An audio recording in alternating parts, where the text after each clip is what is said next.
Okay, so it is Wednesday, June 2nd at 7:05, and we will call the Economic Development Commission meeting to order. Present from the commission are myself, Renee Deli, Sharon Rice, Sandy Allerhead, Denise Luciano, and Cody Thompson. Did I get everyone? Okay, that looks like it's it. So Mike Units, I know you're on. First item up for us to discuss is the Yale Appliance TIF. If you want to, I sent what you had sent to me to the group. If you want to give us a brief overview, and then we'll take a couple minutes for anyone who didn't have a chance to read the actual TIF agreement to read that, and then we'll come back with questions.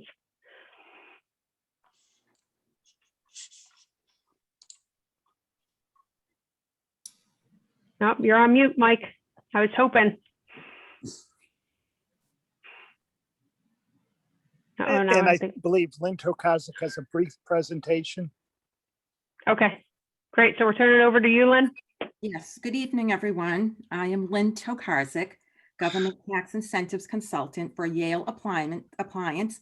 I'm here this evening with Steve Scheinkoff, and Leo Goncalves, who is the Vice President of Operations. There we go.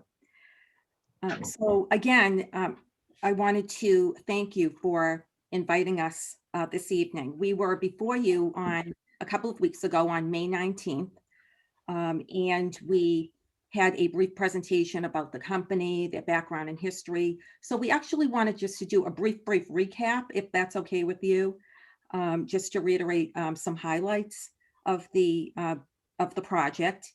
And just wanted to thank Mike Units and Paul DiGiuseppe for their continued support also with this project in order to attract Yale Appliance to the town of Norton. And since we've met last, which you have before you, Renee, as you did indicate, is the TIF agreement.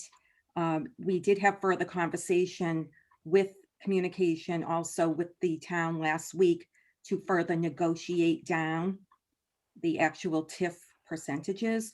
So I know we'll talk about that in a minute as well. So I will, if I could share my slides. Sure. I give you permission, so let me know if it's not working.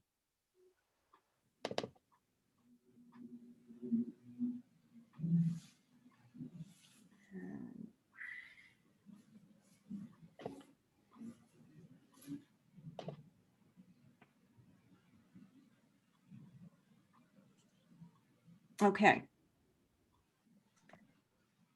So again, we have a very brief overview, more of a snapshot and an update.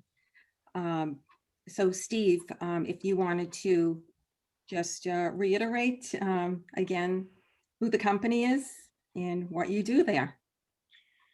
Okay, sure. Thank you. Thank you, Lynn. And thank you, everybody, for spending a nice night with us here. Before I get started, today I had to take vendors around at every facility. So I was in just about every town in pretty much EMAS between Hanover, Stoughton, Framingham, and now I'm in Boston. And let me just say one thing, no town that I've been in, and Leo can attest, that is growing like you are right now. So whatever it is you are doing, keep doing it, and congratulations for that, by the way, because it's not the norm by any means. So that said, we are a family-owned company. We started in 1923. It was my grandfather, and then my dad, and now me. We are an appliance store. We're not a hardware store.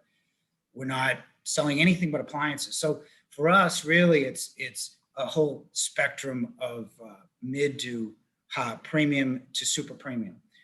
So the pictures are some of the displays in the store. Our top names, we sell a lot of the stuff that you're familiar with, LG, Samsung, but we also sell some of the higher end stuff, Sub-Zero Wolf, La Cornue, Thermador. We sell G and G's cafe line as well. Could you go to the next slide, please? Okay, here's this is by far the biggest thing we've ever done. The project investment is $18,750,000.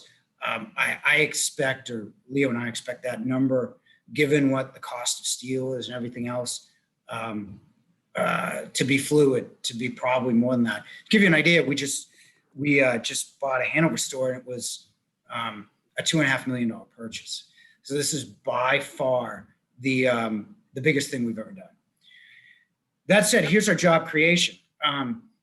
This is kind of what we signed up for. We're going to relocate the 100 full-time jobs. Now, it says create 10 new full-time jobs, but I will tell you this. We have spots open in highly compensated service and install. These jobs are minimum 70, upwards to $110,000, $120,000 jobs. We need 20 or 30. And if you approve this, we will advertise in Norton for those jobs. And if they're qualified, I will hire 20 to 30 today. And if you need me to sign something that says this is what I'm going to do, I'll be happy to do that as well. But that's just the minimum, 10 new full-time jobs. Again, we have all kinds of open on some of the back-ended part of the business. The average salary is $70,000. That does not include any kind of incentives. They get full concierge medical as well. They have profit sharing. They have performance bonuses to NPS as well. Next slide, please. Okay. Again, this is, I'm sorry. This is what we kind of bring to the table is we are privately held. We are bringing company headquarters. These are real high wage jobs. And no one really, everyone talks about high wage jobs when we lose them, not when we gain them, you know. These are the type of jobs that are going to fortify Main Street. And these are the people that will possibly live and participate in your town because they can afford to. We're going to increase the real estate tax base, obviously, from farmland to warehousing. We will make sure that every company vehicle, we have 60, will be registered in Norton, so you get those taxes too. We eat out a lot. Between, you know, we made the comments that, you know, Leo and I eat all the time and at the local place. And there's always like 2 other tables in a small place at Yale. You know, there's always Uber Eats in both locations. There's always people taking out. These people spend money with local businesses. Again, you know, we do have a long history with the communities that we serve. I serve on the board of Foundation for Metro West, and we distribute millions of dollars to the local community in Metro West. You know, we're very dialed into the Boston community in Pine Street Inn, Duchenne's. You know, Ace's place was basically built by us in the Floating Children's Hospital. And there's any variety of veterans owned. You know, I was on the board of Veterans Legal Services. We are local, and we will be contributing local, and we will be part.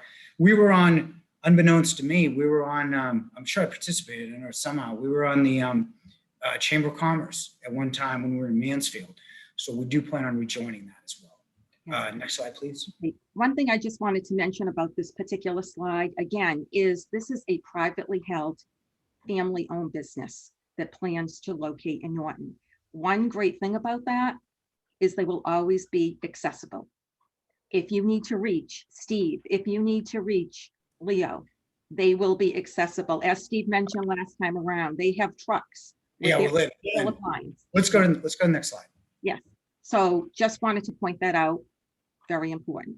Hey, Lynn and Steve, can I ask, I know you guys went through this presentation with us last time. Can we just focus on the things that have changed that you want us to know about? Yes. I don't know that we have to go through the whole thing again. I'd rather, I mean, you've all heard this stuff before, quite honestly. What I'd like to do is for Lynn to go over the new revised TIF, and then I want to answer whatever questions you have. Certainly, you guys, what keeps coming up, this is our 4th time with Mike and Paul, and you guys, you have a lot of questions as far as trucking we'd like to answer, or anything else. I mean, you guys have heard this all before. There's nothing really new I'm going to tell you. The company didn't change from 2 weeks ago. So what I'd like to do is really answer whatever questions whatever concerns you have. That's what I'm here to help. That's what we're here to do. That's what we're here to do.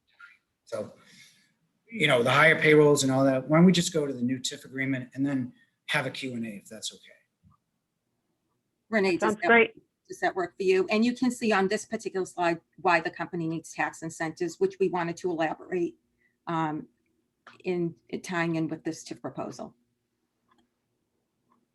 Okay, so I guess we'll turn it over to Mike Units.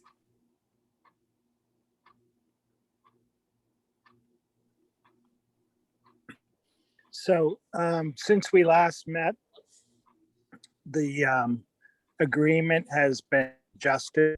I believe all the categories were reduced by 10%. So the total TIF is reduced from 66% to 59%.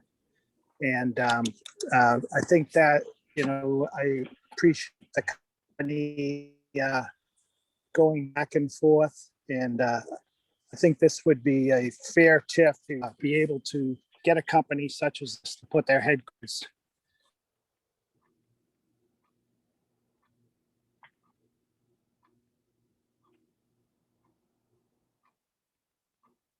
That's not an uncomfortable pause. That's a frozen screen, right?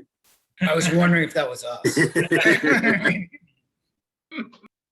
I see him frozen, but I was still reading it, so I didn't feel any uncomfortableness there. Thanks, Renee, for making us feel, all the rest of us feel uncomfortable. No, I'm only teasing. silence is golden. Did I lose you? You Yes, did for a minute there, Mike. Yep. Okay. So I was just saying that the company, I appreciate the efforts to reduce the TIF by 10% in all categories, and dropping down from in the 60% category total down to 50%, 50-something percent. And this would be a great company for Norton. It would be good to have their headquarters here. I know, like today. Are we losing him at the same exact spot? Yes, he keeps getting to that rail. He's ready to sell No, it. it's Go like- to the it's like- delivery. Yeah, like I'm This on is the where edge of they- my seat, and then They'll he. It's where they go to the commercial break, like before the final Right. plot. It's like, we'll let you know Right. after commercial. When he comes back, we're gonna tell him to start right from that part. I'm intrigued as to what he's about to say. It better be. I'm Mike, gonna we even be lost very you again. disappointed. Can you hear me? Yes. Yeah, we have you back. So last we heard was it'd be great to have corporate headquarters Okay. here, and then it was like you were gonna say something really important and you bugged out. So I was just saying that, like today, Joe Bayetta had called me. He was looking for some of the contact people at some of the companies. And like, if Yale Appliance was in the area, I would just say, you can just drive right down there. They're there. I mean, that's the benefit of having the headquarters here. If we need anything from the company, they're there. And I hope the committee will vote to move the TIF forward, and then we can go to the Board of Selectmen. Madam Chair, are we at questions or no? Yeah, no, please go ahead. So, thank you very much. I apologize for being late. I had seen the presentation earlier, and I think working with Mike to find a level that was, in our eyes, and personally, on my eyes, was a little bit better for the town, and I think it benefits obviously Yale. I know that you're committing to 10. Do you really believe that it's going to be, like you mentioned, more likely there's going to probably be about 30 new hires if you hit the goals and so forth that you're going to be? Do you think that's a realistic number? I know you have to, the state needs a number, and I know that 10 is your number for hires, but is it, what do you think if between couple girls at the hairdresser, what do you think the real number is? Yeah. Well, let me add this. I meant what I said. And Leo and I talk about this all the time. If you can give me 20 technicians, highly skilled people, I will sign a document that says I will hire them tomorrow if they're qualified. I don't want to I don't want to oversell myself and then be a pariah in the town. Quite honestly, I want to give you the minimum that you should expect. Now, again, you know, if you go to each Yale is unique insofar as the local population just seems to come. Like you go to Dorchester, we have a lot of Cape Verdeans and Asian Americans working here because they live here. You know,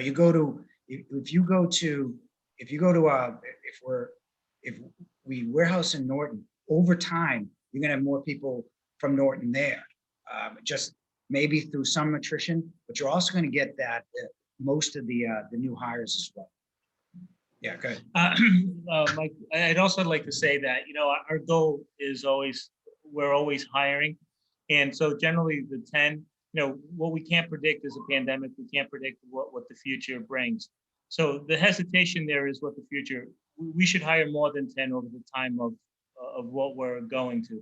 We are currently hiring in all departments in the corporate office, not only in service and delivery, I mean, in an install. So to do more than 10 is sort of a, you know, a cakewalk, depending on where, like, no one predicted a pandemic in 2020. That's the only thing that sort of is the reservation. And hopefully that answers that question. Yeah, I mean, again, if you have the qualified people in your town, certainly on the technical side, I can promise you that we could hire 30 tomorrow. Absolutely, there's no question about it. Between delivery, service, and install, we need that many people. And you know, we're gonna, you know, this is mostly distributions. It's a small part of retail, but we need sales.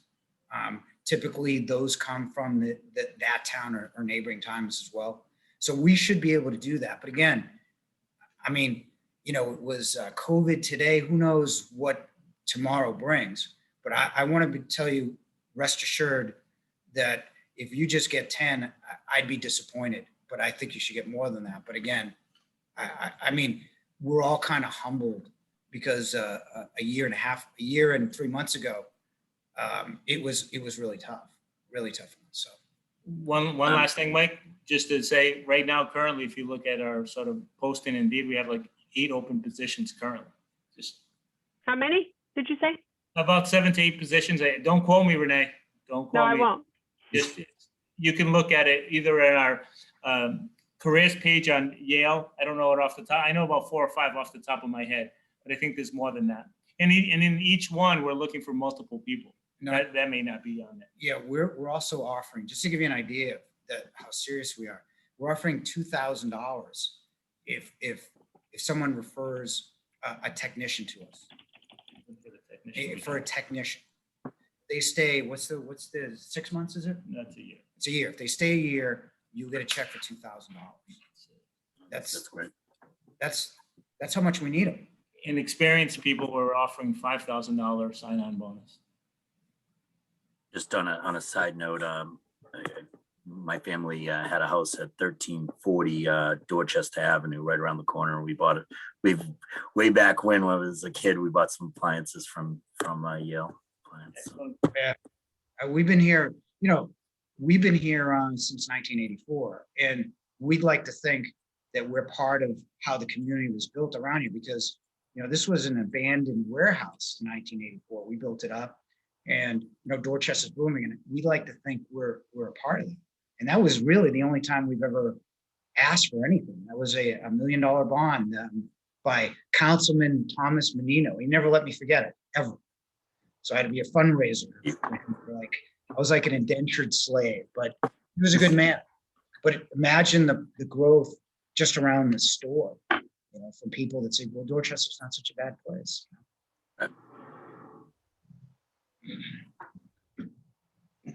Thank you. Thank you. I've got a question if I can. Go ahead.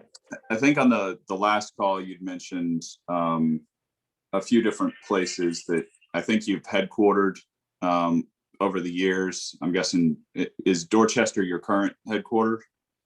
That's a good question. It depends on what we're talking about, Cody. This is just a sales branch. This is not Dorchester, Framingham, and Hanover, just sales showrooms.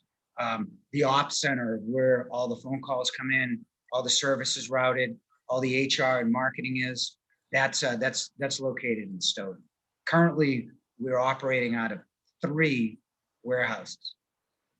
And the intent would be to relocate all of the central corporate headquartered functions here in Norton. And I think the lease, it was a 12-year lease, right? And the TIF is for 10 years.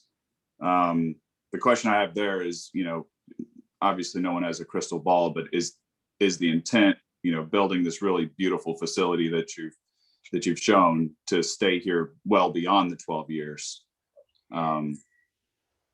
Absolutely. Moving a headquarters is like ripping the heart out of your chest. And it can go great or it can go bad. We don't like doing it any more than we have to. And the good thing about this is this is a beautiful building, which means something to me. I want a good place where people can work. It's a beautiful building. It's a great location. It's right off the highway. It's a great town. You do have a good town. And if you doubt what I'm saying, just go to Framingham and just compare and contrast those 2 towns. But the feeling is that this would support 6 or 7 stores, which is really the most I can do in my career, in the last part of my career. So it's big enough for growth. So we're not getting to the point where we would have to move from there. Yeah, it's 220, but it's 32-foot ceiling. So now that allows us to, it's almost like doubles what we have in effective, more than doubles what we have now for effective space. Okay, thank you. Madam Chair. What? This is more a question for Mike Units. Mike, do you know, have you done a recent or done a calculation, residential versus commercial on the tax base? So I know we were close to 19 to 20%. Where are we at this point? We're not up in that area yet. We're closer to like 16%. I don't know if Paul has that figure, but I don't have it in front of me, but it's closer to 16% maybe. Still that low. Yeah. Why did I think? Well, I thought we got an update that was closer to the 19%. I'll check that. Yeah. I'll check that for you, but I don't think we're that high yet. I think that was, Michael, with all the stuff that's in motion right now. Right, we have a Okay. lot of things that are being built, but not yet Right. actually Cross here. finish line. Yeah. Right. Have we done any projections on that yet? No, we won't probably have projections on that till this fall. There's no chance with everything in your projections, all that, we're already at the 25%, which I'm assuming is a crazy, I'm going to ask the crazy question, but I'm assuming we're not even close to with that. No.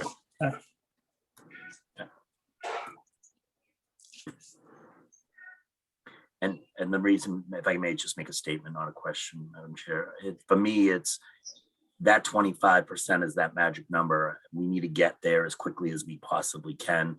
Once we get to that point, then in my eyes, that's when we start to get very critical about TIFs and so forth. And we're just not there yet. So. And we do have 3 or 4 TIFs that will be done in the next 3 to 4 years.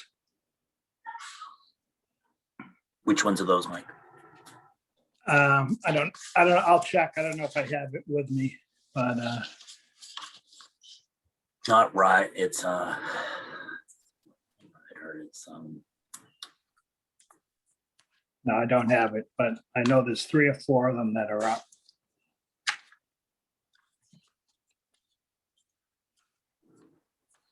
is it the trucking? So the one with the trucking. Waste management, Waste. probably. And I don't know how long Penske's been there, maybe Penske. I thought it was Penske, yeah. And Horizon's got to be getting close. Do you remember how many years they were, Lynn? 13.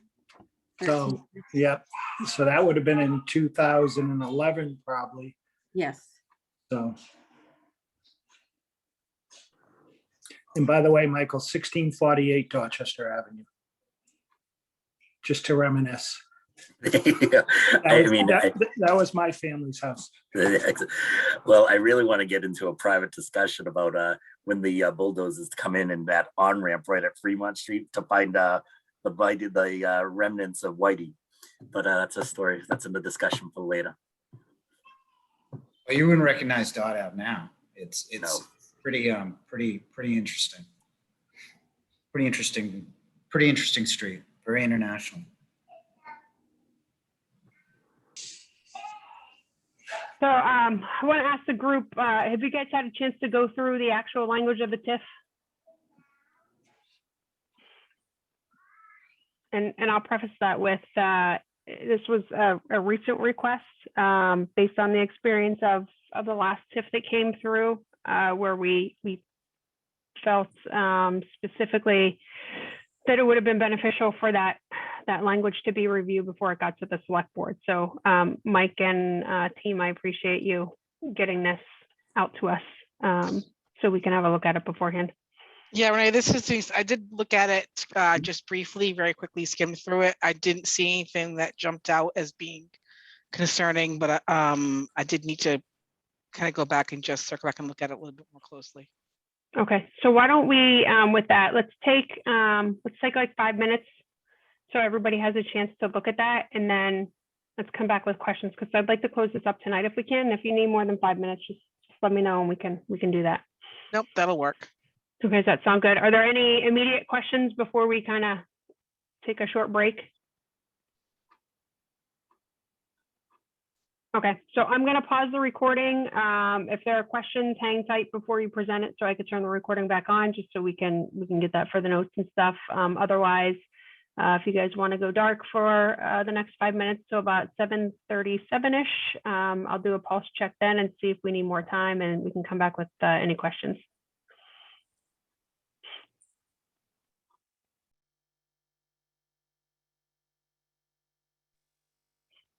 Okay, 7:38, just want to check if everybody's had a chance to read through that.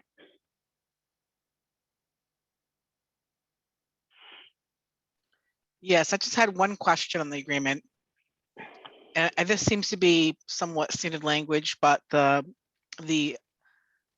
C1, where it is binding on its successors and assigns, shouldn't this agreement be not assignable because it's specific to Yale Appliance?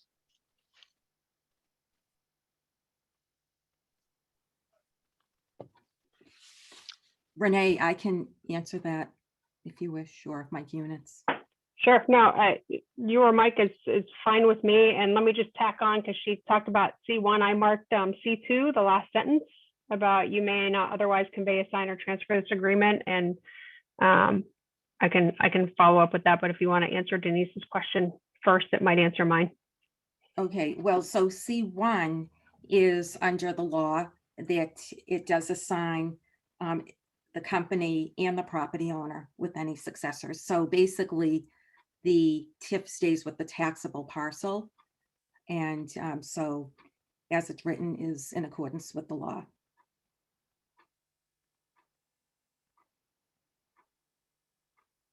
So is that the same too for the last sentence in section 2?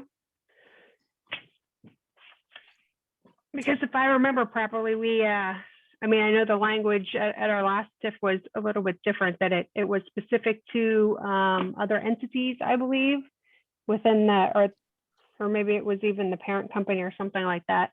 Yeah, Renee, remember it was more about like, because it absolutely didn't have that wording. It was because we were talking about subletting, and it said it wouldn't go with the subletter and so. Right, it initially did, and then we said we didn't like the language, like the TIF is between the TIF is between the company and the town, not a future company in the town.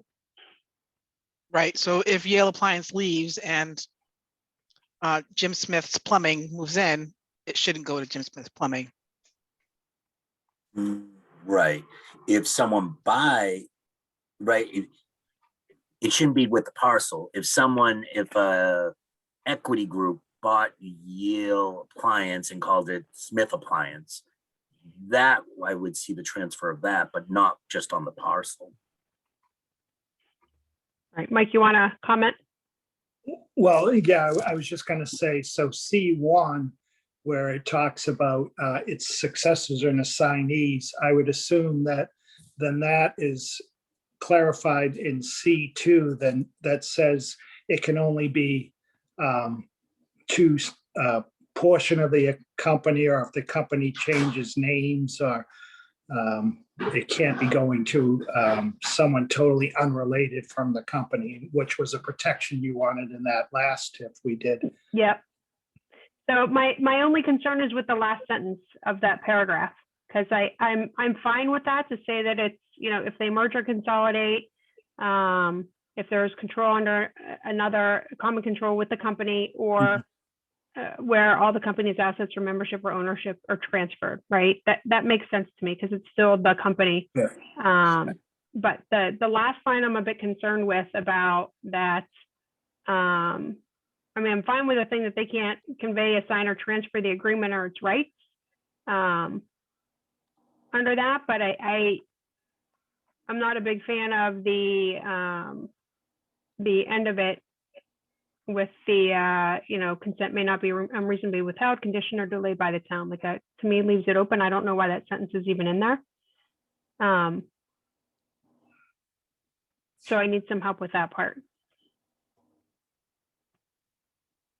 So Renee, you took section 1C1 as purely as assignment of the company, not at the. No, I'm reading C2. Yeah, I Michael. know they're at the bottom, but okay, you didn't accept C1 yet. That was Denise's question with C1. And then Lynn had answered and said that's essentially the law that language is in there. Right, talking about its successors and assigns, but then it goes in further to say that they're transfer, but it's what I'll call in quotes internal transfer. Not necessarily, they leave and something else comes in and all of a sudden that TIF is for whoever else goes into the property. Well, Renee, so typically in this section under C1, C2, typically if the company decides to leave, but there's another similar company that would take over the location and meet the project scope of the terms and conditions, typically that's something that the town would then consider to retain the TIF. But if there's certain language at the end of this the last sentence, what did you have in mind? I don't know, because I'm not an attorney, but I'd kick that back to Mike and KP Law. We could tweak the language, so you felt more comfortable with it. I don't want to say what I think you were thinking, Renee, but I was thinking that you would be okay with it if it didn't have the part that says which consent may not be unreasonably withheld, conditioned, or delayed by the town. Yeah, I mean, definitely that, right? Because there's not it's kind of broad, right? So yeah, like that part being rewritten.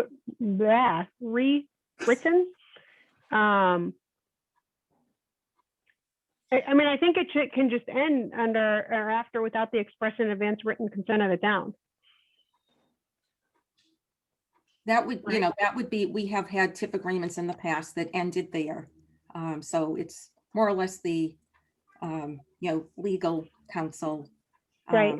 has recommended this, but, certainly it would be, acceptable language tied into this provision, to end it at consent of the town, period. Yep. I think I'd be more comfortable with that. Okay. Denise, did you have anything to add on that part? If you're still with us.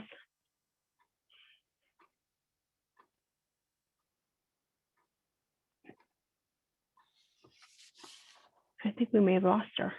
I don't see her on my screens. I was trying to get my Zoom thing back up to unmute. Sorry, I'm Oh, there okay you with that change, yeah. Okay. So the other thing that I had, well, are there any other questions? from the group? Okay, so I have two more. One, I know when you guys talked to us before, we talked about you were interested in actually buying the property, potentially buying it once construction was completed, and I think it was like maybe a year that you were in for that.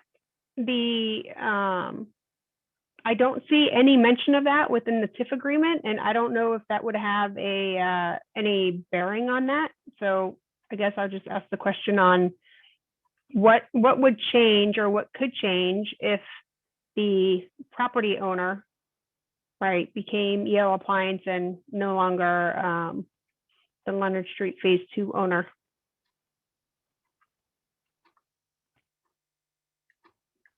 Okay, well, Renee, I can respond to that. So if that did occur, then, you know, based on C1, that would be acceptable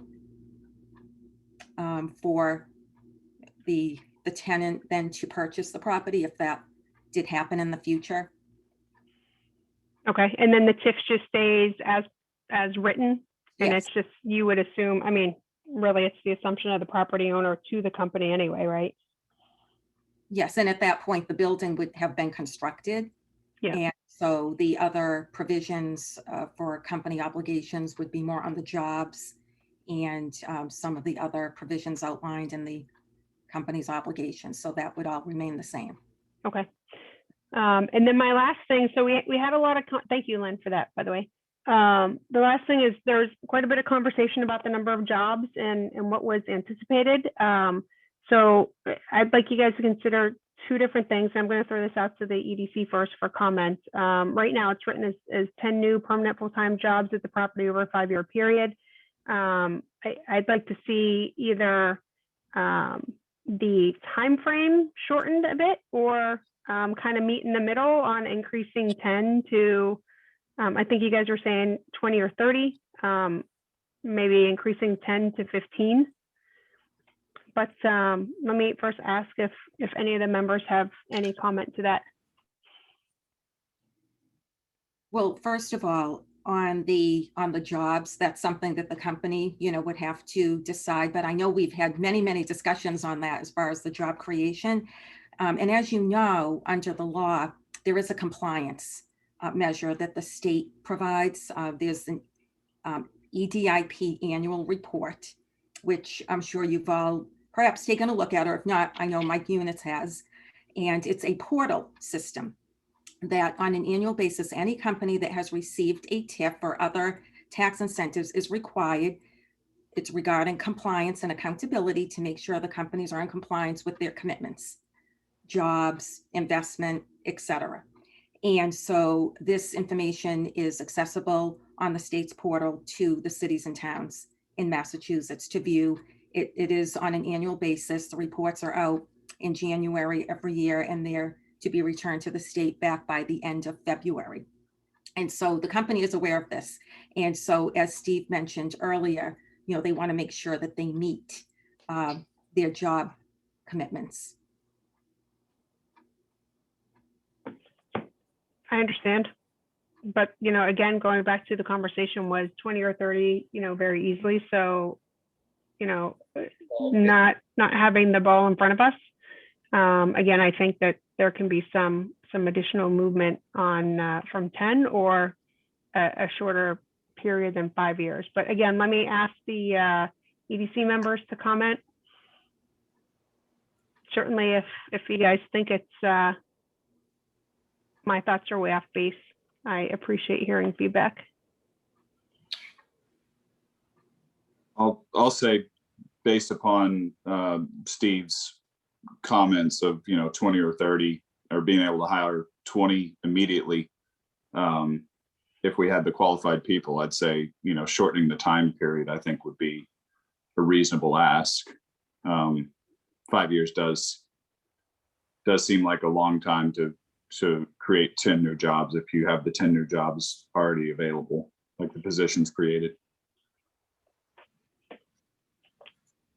So Cody, what are you saying, shorten the time or? Yeah, I mean, you know, if Steve, if you're comfortable, you know, that you've got 10 new positions immediately, then certainly a 5-year period shouldn't be needed. If you've got 10, 20, up to 30 new positions that you could create, given qualified personnel.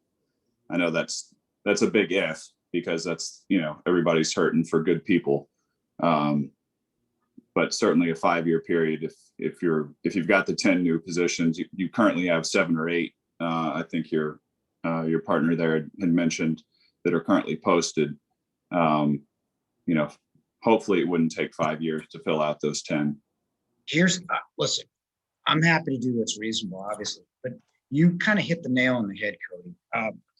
Finding qualified help. When you're giving $5,000 a bonus to just work a year, that's really what I'm up against. I'd sign, if you can give me 30 qualified people now, I'll take them. But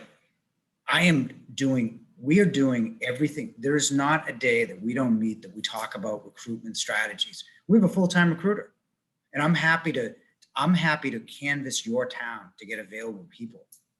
But it is, I mean, they need all those construction. One thing that we don't talk about is construction jobs that are going to go in your town for building this thing.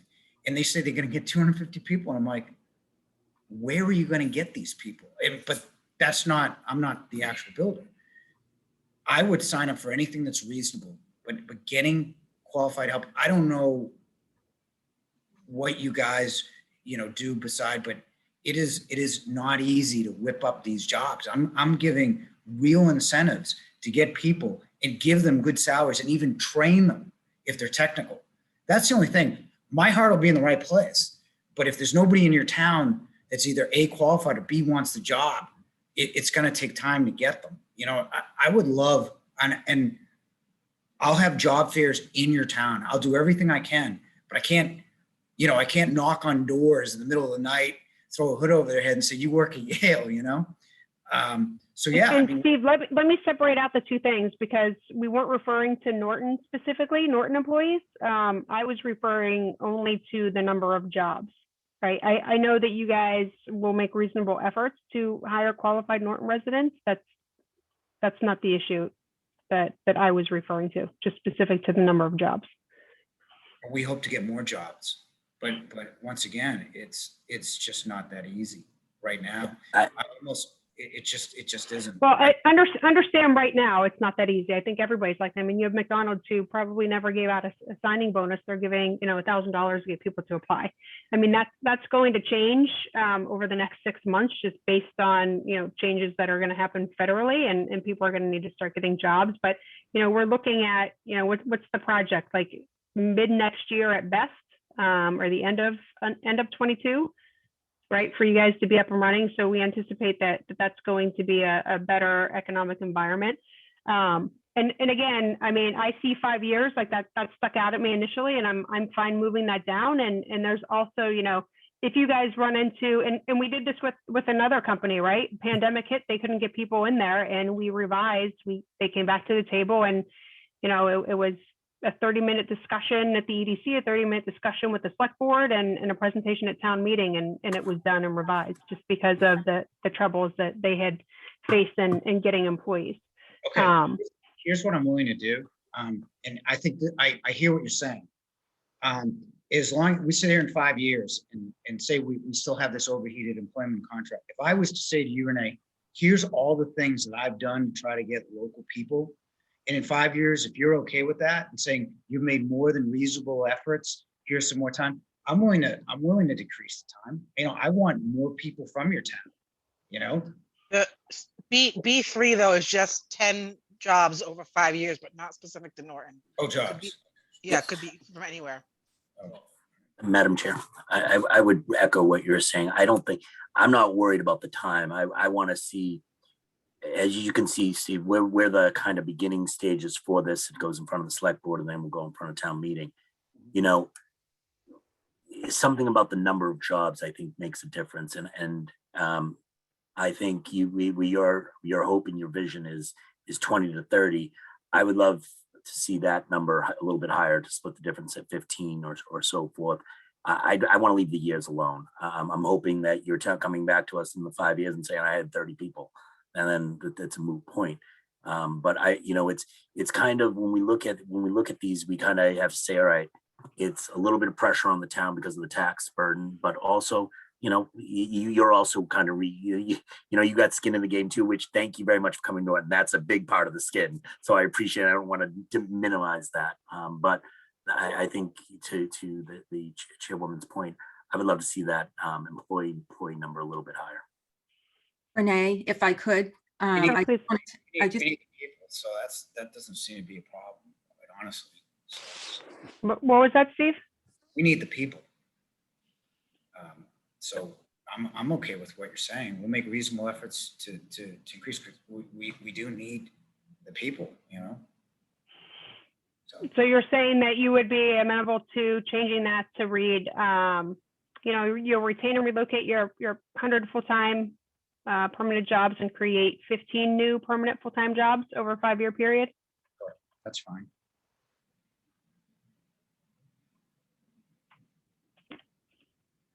Okay, Lynn, were you going to add something there? Yes, I just wanted to point out that, yes, the 100 permanent full-time jobs would be transferred. And as Steve mentioned earlier, through attrition, there may be some potential additional openings for new jobs in Norton.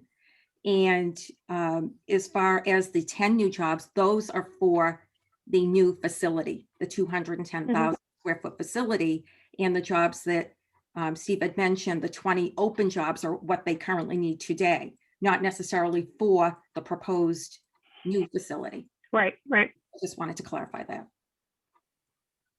No, I appreciate that. Thank you. Okay. And then thank you guys for taking a look based on our discussion last meeting and reconsidering the percentages there.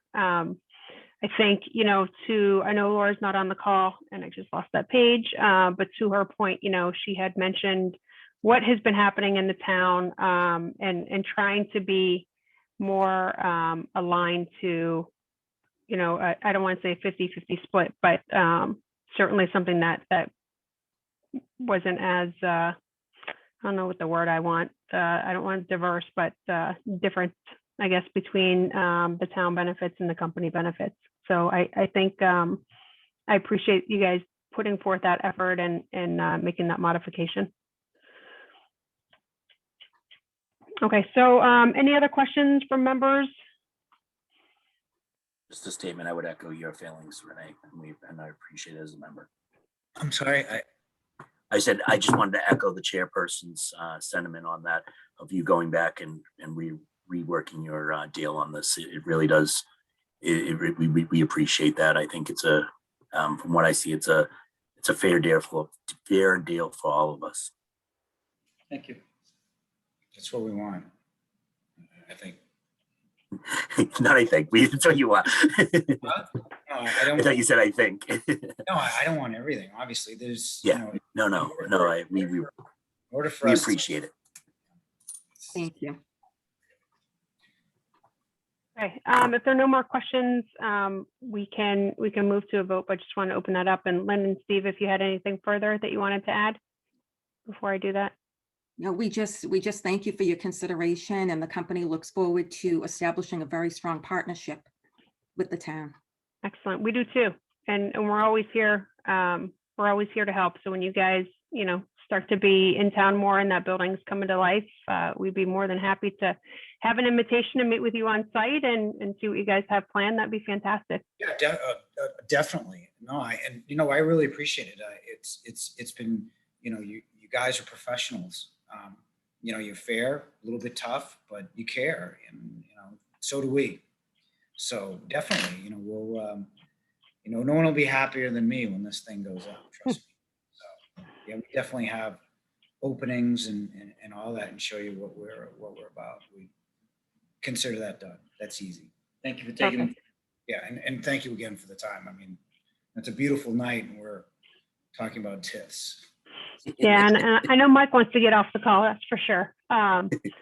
So let me just clarify. So what we talked about, there would be a change to what was presented, just to reflect. And I know it's in here in a couple different places, but I'm just going to referred to under section B, number 3, that there will be a change from creating 10 new jobs to creating 15 new jobs. The time period would remain the same, as well as the relocation of the existing 100 permanent and full-time jobs. And then the second thing, and Len, I don't know if this was completely agreed, but under section C, number 2, we would strike after the advance written consent of the town, we would strike which consent may not be unreasonably withheld, conditioned, or delayed by the town. Is that an accurate? Okay. Yes.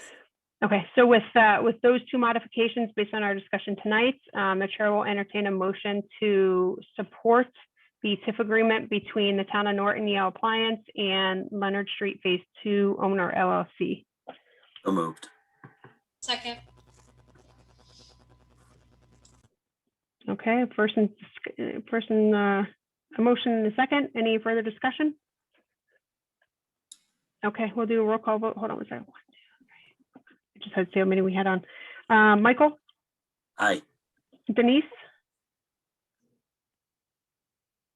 Denise, you're- It keeps disappearing. Aye, we're here, yes. Yes. Michael, you got her all confused. Sandy? Yes. All right, Sharon? Yes. Okay, and I too vote yes. So thank you, guys. Does Cody have a vote? Madam Chair? Nope. Not in this one. Just a lowly alternate. Almost. He almost made us quorum, so he would have had a vote, but There you go. I would Sorry, have voted Cody, yes too. sorry. yeah, I was going to say unofficially, do you want to vote, Cody? I would have voted yes. Perfect. Here we go. There you go. So that makes it unanimous from everyone, everyone sitting here on the call. So guys, thank you so much. Appreciate your time, your consideration. We look forward to partnering with you. And I think Michael and I will probably see you in the next week or 2. Yes, We'll be thank here. you very much. We'll be Thank here. you. Great. Okay, great. Thank you, gentlemen. Have a great Thank night, you, guys. Lynn. Bye-bye. Good night. Good night, Mike. Thank you. Back to the Spider-Man birthday party. Excellent. Sorry we took you away so long. That's all right. I was going to make a joke. Don't get caught in a web. Missed him. Okay. So the next agenda item is to discuss Oasis of Tranquility and Queensbridge to review the submitted materials. I see that Janice is on. I had a conversation earlier with Tiffany as well. So just to clarify, I know I had sent you guys some questions that came from the members back based on the review of your materials. So just to clarify, what will be presented tonight? And I don't know if Tiffany or Janice, whoever wants to go first. Sure. Hi, Renee. So for Queensbridge, I did ask that we table. Tonight, I'd like to focus on Oasis of Tranquility. Unfortunately, the questions that you all had, we were given at 4:30. So we really didn't have the opportunity to prepare properly. A lot of the questions that are there, some of that information is within the packets that we've submitted. I have spoken to Renee before this on how we would like to go forward with representing this and or asking the board what is the best way for us to present this. A couple of things, I do know that we've submitted a lot of information since our last meeting. And that's solely the information that, stands forward and how we would like for it to be reviewed. With that, there were approximately 25 questions derived from those packages. Anything that pertains to operations, cultivation, manufacturing, transport, delivery, we are prepared to answer on behalf of Oasis Tranquility tonight. However, anything that is in regards to our finances, business structure, and or the organizational structure and or breakdown of percentages and ownership, we'd like to table for a different way. We'd like our legal representation to handle that because it's getting, a little bit tricky where we really don't want to cross the lines or give answers that are too intricate or not. We do have NDAs in place as well. So at this phase, with our proposals being conceptual, it's very difficult for some of the line of questioning that is proposed. However, we are prepared for any odor mitigation, cultivation, anything you'd like to ask about the experience of that and or the approach. But again, anything outside of that general question, we would like to table and or represent in a presentation form for you all, however you'd like it submitted. Secondly, I'd like to point out that Janice is a social equity applicant, and with that, she does have different avenues and or support systems that we can call in to help guide her through this HCA phase with experience from this that the CCC offers, as far as larger partnerships and or whoever we need to do that. However, that will change the way that the paperwork looks. So in an effort to keep it as simple as possible, streamlined, and what it is that you guys need directly answered, I kind of, would like to say that's a second option for Janice as well. So anything that you guys would like to go over, we did table Queensbridge again because I don't want to get it confused and or have too many different topics going. So for Sure. Oasis of Tranquility, we are. So why don't, Tiffany, if you guys don't mind, why don't we do this? So that the questions were sent, because we have open meeting law, the questions were sent, but not all of them were together. So even the group doesn't know all the questions that were sent to you guys. So why don't I just pop up the list of questions that I sent to you? And then you can let me know what's going to be continued and which ones we'll discuss now. Will that work? Sure. Okay. So give me a second here to share my document. And again, they would be just for the OOT, please. Sure. Well, we have some mixed in general, so you just need to tell me we're moving them, just so I'm writing this correctly. Okay, let me know when you guys can see my Word document.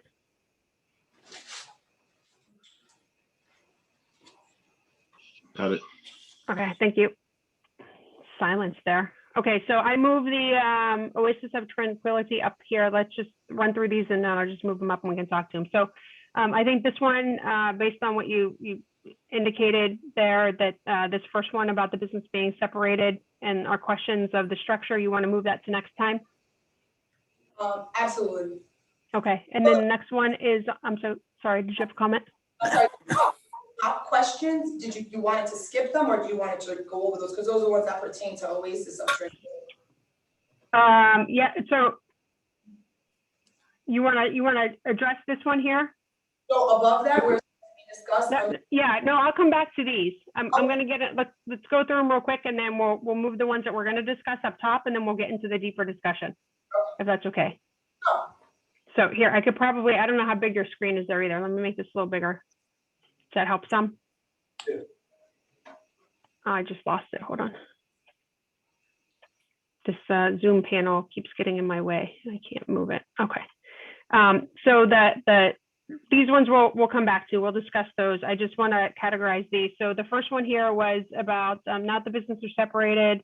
Why is Tiffany the COA of Oasis of Tranquility, and why is the cultivation director reporting into Tiffany? Is this one you guys want to talk about now because it's Oasis, or you want to move that because it's more structure or organization?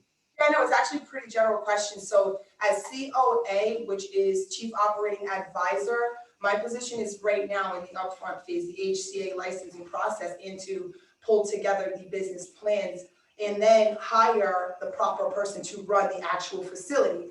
Now, cultivation and your COO is your Chief Operating Officer. With that being said, that's the person who oversees the entire facility. So your chief cultivator, your chief manufacturer, your chief of sales, your chief of marketing, they all report to the COO. So okay, Tiffany, let me can you just say yes or no that you want to answer it now, just so I can get through the others and then we'll group them together? I'm sorry, sorry, yes. No, that's okay. I want to just try to put some consistency here on these.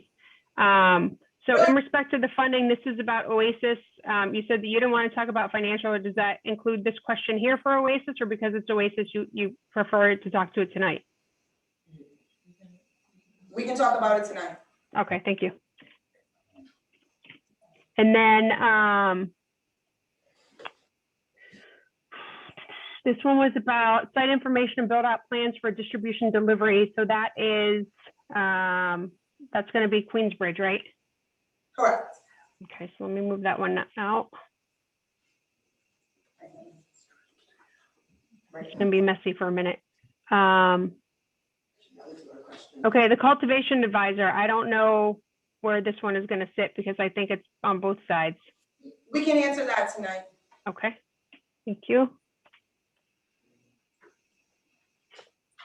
Same thing with the next question, which is close about the experience of Yes, Mr. Archibald. Okay. Okay, financials, this one has, it's crossed over both of them. we can answer that one as well. Okay.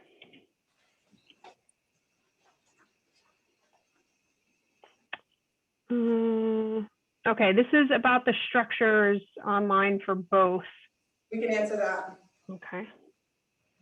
And then the general question, why are these being presented together? So on that one, that's what we discussed earlier. At first, when we first came in, it was to represent Janice. Yeah. And then we find the real estate and the opportunities. So we did ask, and you guys did separate us. So that is something that we asked for. Okay. We'll come back to that one. The We're prepared for 7. okay, thanks. Thanks for saving me I was trying to paraphrase it. This one for Kyle is the CFO of both We can do financial. that one. You can do that one? No, Okay, community programs. we can answer that one. Okay, so let me move this one out.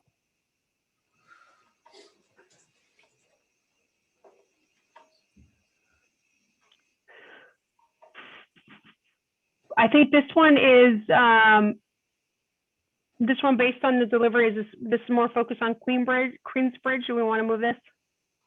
You can keep it, but there is no retail, so I don't necessarily know that it pertains to us at all, because we're not, there were a couple of places in here where it talked about retail projections, and there's no retail. Yeah, that was my apologies. It should be distribution, not retail. It was delivery, sorry, delivery. I don't have delivery either, sorry, it's transport. So for Queensbridge, there is no delivery, but the delivery would be for OOT, so Okay, that question formed differently for us to answer it, okay. please. So this is going to be delivery, so this is back with OOT. We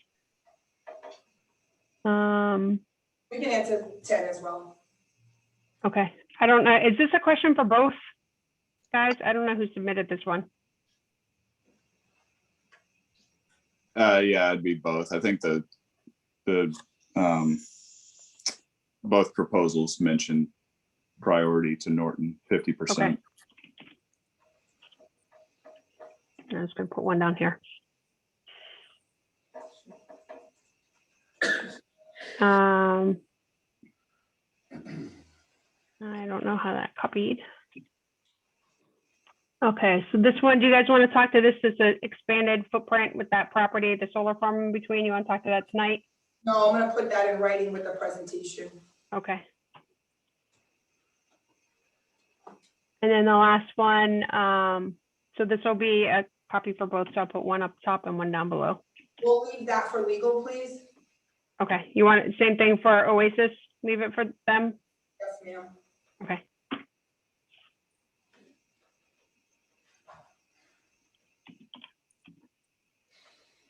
Okay, I will clean that up later. So let's start. Or you guys tell me where we want to start. I'll just go through in the end and make sure that we've talked everything. Sure. So I guess we start at number 1.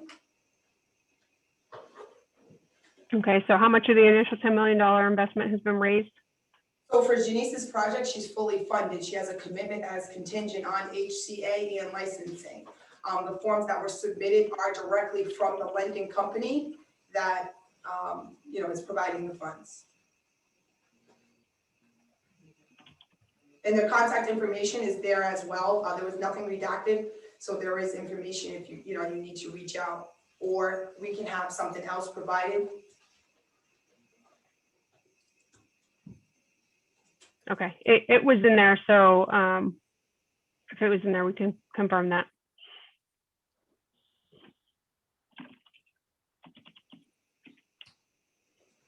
So you're talking about the funding is all coming from the Sable team?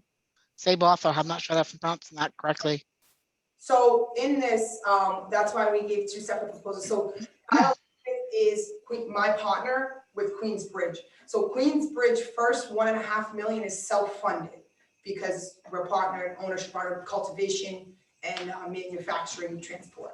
So the first, through licensure and operation, the first 1.5 is self-funded. So that bank statements and the letter from Red Balloon that's attached, Kyle Stevens owns Red Balloon. So those letters and funds pertain solely to Queensbridge.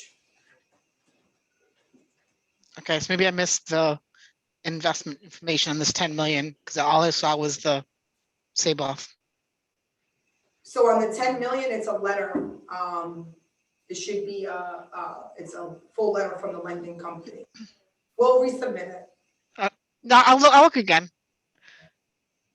There's a lot of paperwork, so I know. possible I just missed that page. Bear with us. I know it's a lot of information. I'm seeing if I have it. I thought I downloaded it because it's a pretty big file. But I'm not seeing it.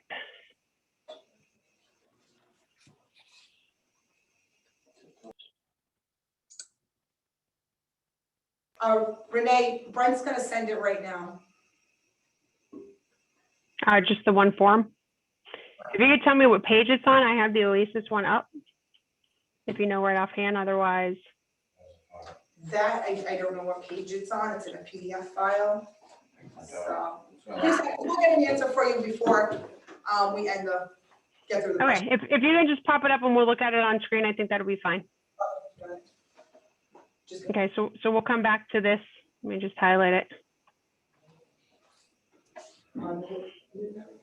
Okay, the next one. Oh, this is a Queensbridge one. It's not Queensbridge. It was related to Queensbridge, like the transportation services. If the plan is to utilize, because there was no plan, there was nothing within the proposal for Oasis specifically to the transportation piece like there was under Queensbridge. Okay. So is the plan or the idea that Queensbridge will be focused on the transportation aspect, and that it would be subcontracted, that they would be subcontracted by Oasis? Correct. So ideally, we would like it to be Queensbridge in the end. That is where we are in discussions of what our business relationship is. Yes, absolutely. But it doesn't have to be Queensbridge. It could be any transport company. There are 3 other transport companies licensed within the space right now. So then Oasis would not own vehicles and hire drivers, and because the proposal does go into the detail of, you know, the safety and protocols for the transportation, but you would subcontract that out? Not the actual drivers. So in the transportation arena, which is what Queensbridge is going for, you are able to outfit the vehicles and lease the vehicles out. So that is our intention on the transport end. However, that might not be something that right out the gate we're able to do, but just having that ability based on licensure, yes. So she would still need her own staff, a security plan and SOPs and policies, but the vehicles themselves would be shared between any transport company. So Oasis would have your own drivers and transportation operations? Yes, and potentially their own vehicles as well, but it is an option to, subcontract the vehicles through a transport company. So yes, she will have her own drivers, her own transport, yes. Okay, so let me ask a follow-up question to that, because it can change. I mean, if OOT has their own vehicles, and those vehicles would, we would assume that they would be parked on the lot, right? Versus a leasing company, would you have those vehicles parked on the lot, or would they go back to the leasing company? So for transportation and delivery, correct, so you're asking where would the vehicles be parked for delivery? If I'm- I'm asking like, where would they be stored? Are they going to be in the town of Norton, or are they going to be returned back to whoever the vendor, the supplier is with that owns the vehicles? Right, because there's a difference. So the difference being if they're your vehicles, or if those vehicles are parked within Norton, right, there's excise tax that's applied to the vehicles. Okay, so this is a question that I would ask to get back to you on. Okay. The question, the second portion of that. However, I do imagine that, and that's the relationship that we're working on with our transport and that delivery company being so close. Ideally, if we work together, they would be stored in Norton with our transport, yes. Okay, assuming that it was with Queensbridge, right, not another vendor, because Or if she gets her own vehicles, they will be stored in Norton. Because it has, by CCC, I can answer that right now, actually. By CCC regulations, the vehicles have to be stored within the same town that the license is in. So you just need to think about the regulations. They will be stored in Norton, whether it's on that property, which I do believe we have enough space on the grounds for that. So yes, they will be. okay. Do you? I don't remember this because I looked at it. I don't know, a week and a half ago. Did you indicate how many vehicles there would be for delivery? For delivery, there'd be 6. Okay. And those in the plans, there are 6 spaces. So we have not drawn out or come up with our architectural engineered plans for the delivery aspect of it yet, only because the delivery licensure was just put out 72 hours ago on what the stipulations needed to be and how we were to go about that. So with a pre-certification, it doesn't require those things. We are working on them. But at this time, when we submitted this 19 hours after our meeting. So at that time, delivery was not, it wasn't supported just yet for us to submit that. Okay, so you're saying that something just came out in the last 3 days that changed the requirements for delivery operators? So that verified and validated the requirements for delivery operators. So prior to 72 hours ago, it was all in theory. So there weren't valid guidelines to actually write out the operational plans. As of today, there really is only pre-certification. So what we have is what's required by the CCC thus far, and it hasn't been for, as far as the plan. So this is where we would have to work with your board on what's required for parking, number of vehicles. Those are more like special permitting or zoning things that we would ask you guys, what is it that we would have to comply with? Yeah, so I think I indicated to you that we have we're negotiating an HCA right now with a delivery operator, and these items were included in that proposal. So I don't know if that's something Delivery courier, ma'am. Not I'm delivery. sorry? Her proposal was for delivery courier. No, it was a delivery operator. Okay. Isn't a courier attached to retail? Yeah. And Courier, delivery operator is not? yes. Right, Operator is not. correct. It's a delivery operator. This is not attached to a retail establishment. So just so I can get my mind straight, in the beginning of this conversation, we said Queensbridge was not doing delivery. So is Oasis of Tranquility the delivery? Yes, so Oasis of Tranquility is delivery. So again, I would like to defer this to legal so that they can give you a concrete answer, because I know that I was present when the delivery bill just came down. So I know that, again, they were in works and things of that nature, but the CCC just approved delivery operator. But again, these are things that will come back with to the second half of your question on that one. So, okay. I'm just going to Madam table Chair, this one, Denise, unless you have. No, I something mean, I specific. know that Queensbridge is for the next meeting or whatever. I'm just trying to wrap my head around what the different entities' role is. So Queensbridge is transportation, but so what does that mean? You're transporting from where to where?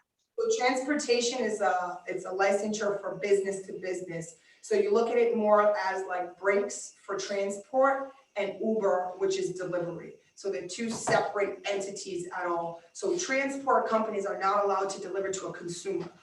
or purchase. So you'll be taking the Queensbridge's product and transporting it to other retail establishments. Correct, but not just Queensbridge's product, it's all products throughout the industry. Within all 351 municipalities, they have, so you can't move your cannabis from cultivation to manufacturing if it's not under the same roof without a transport licensure. So it's much just like Brinks, from bank to bank. If the money leaves the bank, it has to be transported by that truck, and that's what your transportation license would be comparable to.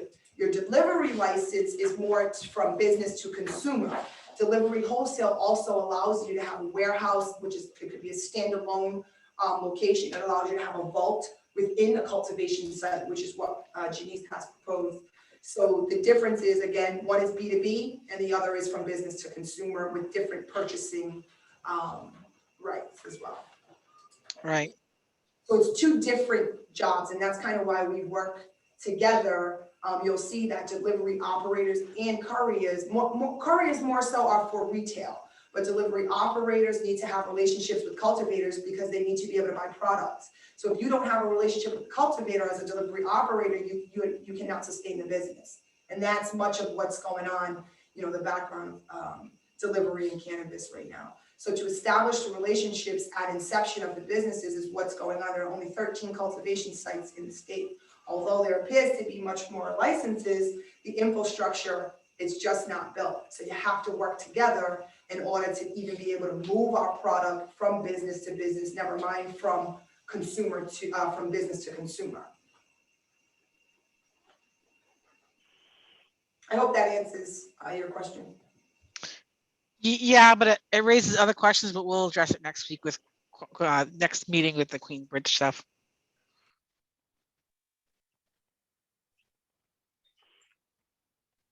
Okay, anything else on that item? Okay, so the next one, what's the projected split between consumer sales and wholesale in year one compared to following years when crops come in? I have to table this question because I don't have consumer sales in either, only in the delivery aspect of that. And so we'll have to table that one, but there are no consumer sales. So I'm not necessarily sure. Well, I think the consumer sales are the delivery. Yeah, Right. that, You were talking about transportation and delivery. So transportation is your wholesale, right? And delivery is your consumer.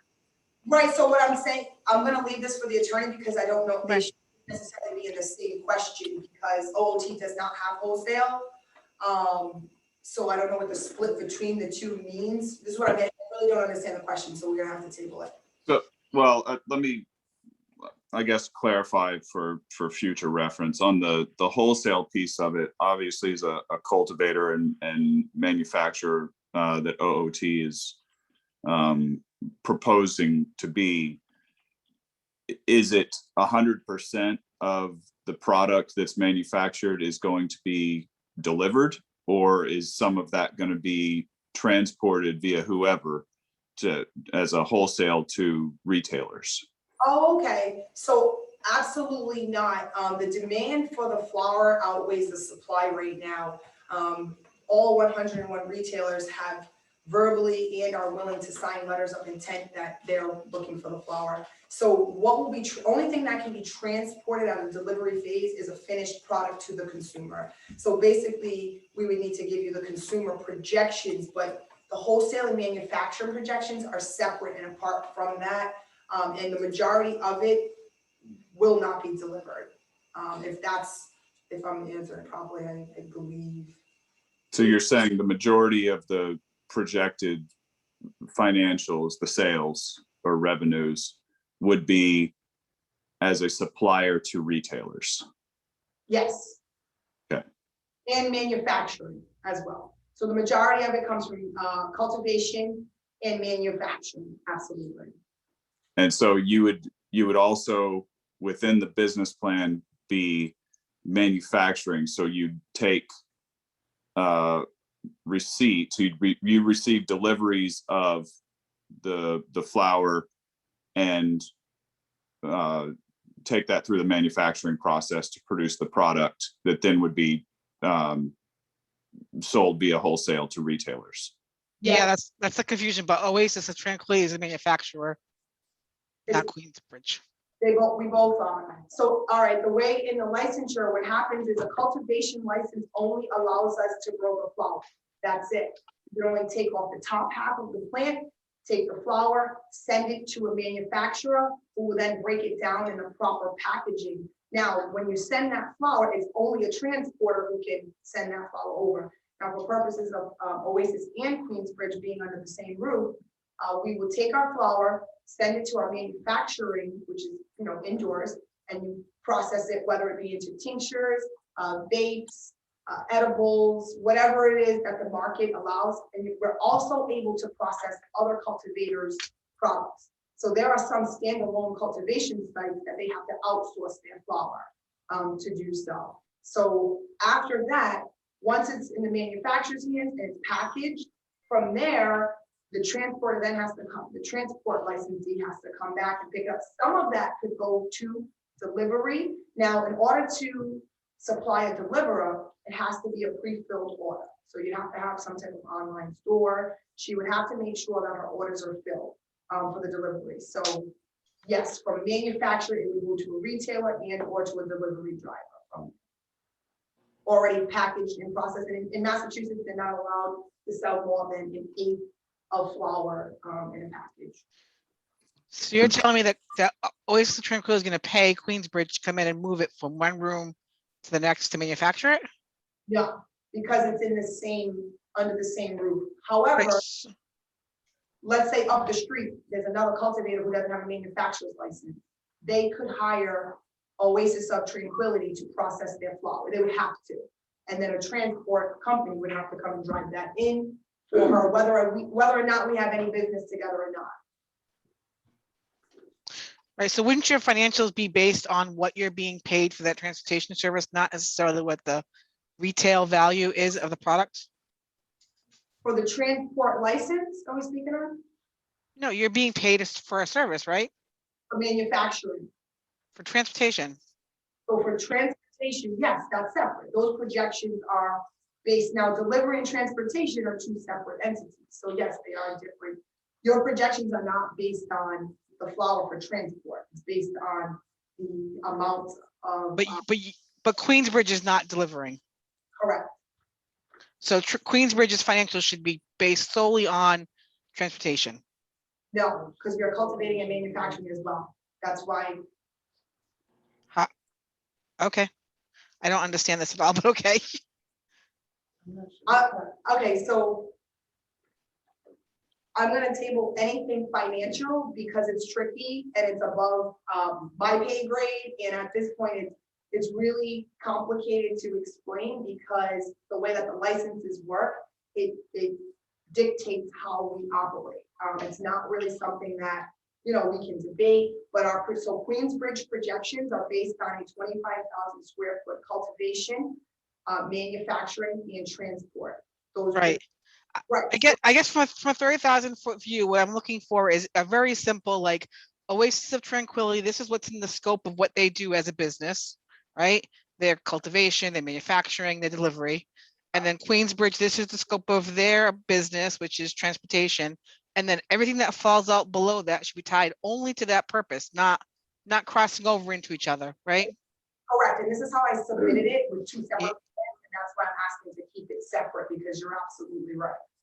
And you are, but the confusing part is that there was so much crossover in the separate presentations that it was not very clear what was what, because you had the same financials, for instance, in both. And clearly they're two different business models, two different business plans. They can't have the same financials. Well, they're actually the exact same business model and footage of the building. So the financial projections are based on the amount of product that you're going to produce. And it's based on, so I do have the botanists here to answer those questions. The footprint of the facilities are identical. And you'll see this across the state. The only differentiation is the transport and the delivery. But Queensbridge is not producing anything. They're transporting. Sorry, yes, we are. We've submitted a cultivation and manufacturing plan. This is where I'm a little confused. Okay. Hey, Tiffany, can you get a little closer to the microphone? Sure, I'm just a little confused because we submitted a full cultivation and manufacturing transport plans for Queensbridge. So I'm not sure that everybody here is, So are we talking about two different cultivation sites then? yes, You guys are both going to cultivate separately on your separate locations. yes. Can And I ask a question? And forgive me if it's a dumb question. And I know you don't want to address financials, but to me, if you've got a business model which is at least has more focus on the transportation, Queensbridge. I know we're not focusing on that tonight. We're talking about Oasis. Oasis has delivery. Queensbridge does not.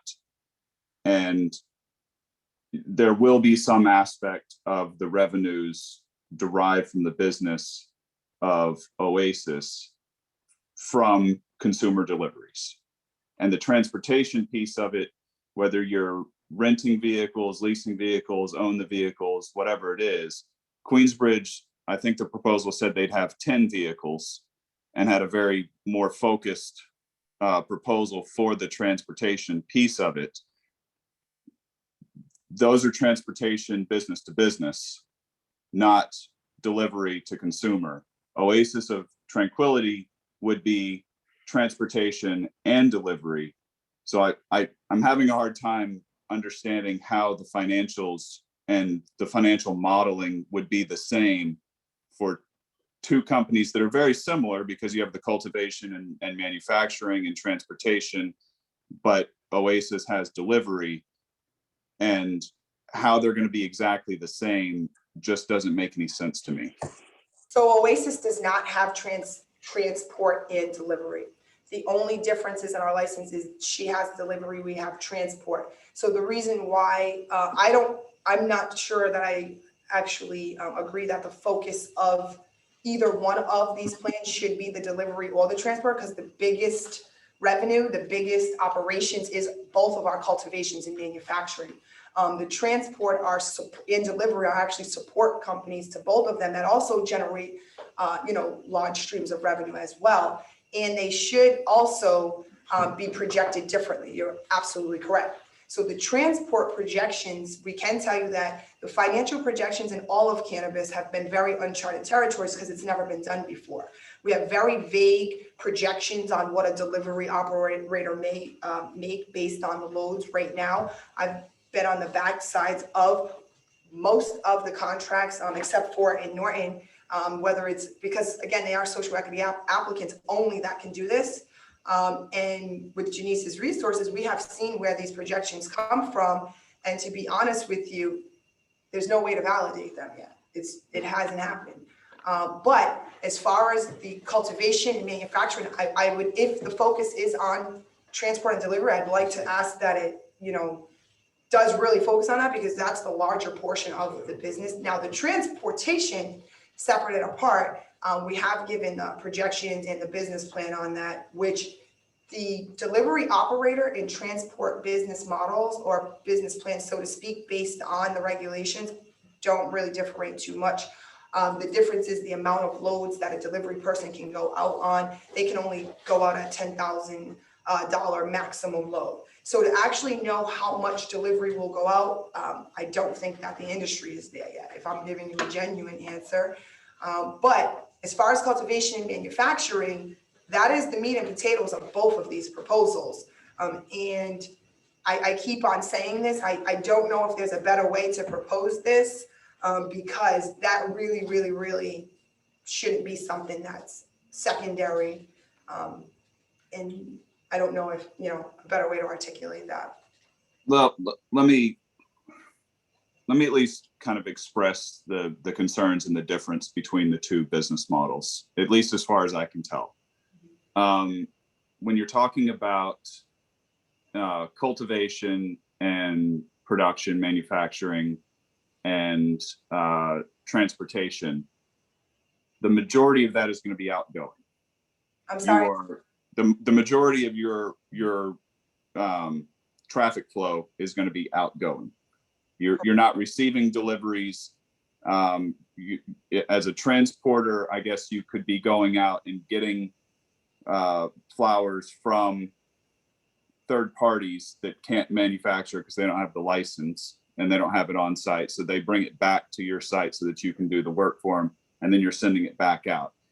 It's a very different business model to say, you know, you are a delivery operator, so you're doing a lot of back and forth as well as receiving from potentially third-party transporters, because you're also, as Oasis of Tranquility, you can receive and process somebody else's crop into whatever products that you're doing, and then you can deliver those to the end consumer. So you've got more potential incoming and outgoing versus a Queensbridge, where if you have that delivery operator, they're going to be going to your spot, they're going to be going to somebody else's spot. They can be, they're also manufacturing products, so they can be receiving as well. So the traffic flow is very different from the two. And if you're throwing in delivery on top of that, then that's just more vehicles on the road, more traffic on the road. So that's kind of the thought process that's going through my head. You know, how much traffic are you looking at? In, I think the whichever one was the farther south location is on a residential road right across from residential zoned area, and introducing a lot more traffic there is not going to be very popular. So understood. Much of what you said would have to be done through a traffic pattern study. The other piece is that a delivery operator is not allowed to manufacture. So a delivery operator is literally only able to transport. The traffic will be different than the transport. Absolutely correct. And I do think that we iterated that in the business plan. That is the differentiation between us, is the flow of traffic. 100% agreed. And we do recognize that it's a requirement of Norton, if we were given that opportunity to reach that level, that we do have to, you know, conduct that traffic pattern and come up with that, which we are prepared to do. But wholesalers do not manufacture, so that. So Tiffany, did you just say that to have a delivery operator license, you cannot be a manufacturer? No, I said that a delivery operator is not allowed to manufacture. So alone, so if you just have a delivery operator license alone, you cannot manufacture. The only thing that you can do is hold it and transport it. Because he stated that a delivery operator would have more work because they're allowed to manufacture that product. So they'd be taking it in. They will not. But the business, sorry, I don't mean to talk over you, but I think there was confusion on that, at least on my part. And I think we're getting into the semantics of the business. So delivery operator is just the license. And if you have the license as a cultivator, as a manufacturer, and a delivery operator, then you're acting in all three capacities, and you can act as a delivery operator to bring the product back to your own location and manufacture from your own location. So it's not a standalone license if you've got all three. If you're licensed to do all three, then you can act in any capacity within that, right? Okay, so a delivery operator is not allowed to transport raw material to be processed. That's where the transport license comes in. So I do understand it's semantical, but because of the regulations, it is very semantical. So a delivery operator can only deliver to a consumer. They can purchase from, but they can't transport that. That's where the transport licensee comes in place. So the delivery operator is Uber weed. Like that's basically what it is. Correct. Your transporter is Brinks. That's the difference. Gotcha. Madam Chair, point of inquiry. For Michael. And I know we're scheduled to talk about this later. I feel like, I know we're getting some of these questions answered. I feel like we are so we are so in the weeds here of what our role here is. I'm really concerned. I mean, our role is to understand what type of business and support and recommend businesses to go in. And I think the question is what we're trying to get to is what specific establishments are in each of these businesses. And I think part of the problem is that they were presented to us together. And they've been presented in multiple formats, first from Janice with a completely different proposal, and then the introduction of Queensbridge and another property and a potential third property. So I feel like we're all over the place just trying to figure out what it is. And so what I got from this is both of these are cultivation establishments. Yes, Tiffany? Correct. Queensbridge will be doing manufacturing. Correct. Yes? Is Correct. Oasis doing manufacturing? Yes. Okay. So they will be similar in that regard. And then the separation is Queensbridge will have a transport license and Oasis will have a delivery operator license. Correct. So 3 establishments for both 3 companies. licenses Okay. under one establishment. 2. So Wait, 3 say that again? So each company has 3 licenses under each establishment. Right. Yes. And so the drawings for the build out had the same floor plan. So you planning to build the same facility essentially at both? Across the state, correct. So once, the floor plan works, if somebody comes and says we want this square footage for, that's the license they're going for, then yes, it's a blueprint that's kind of cut and paste.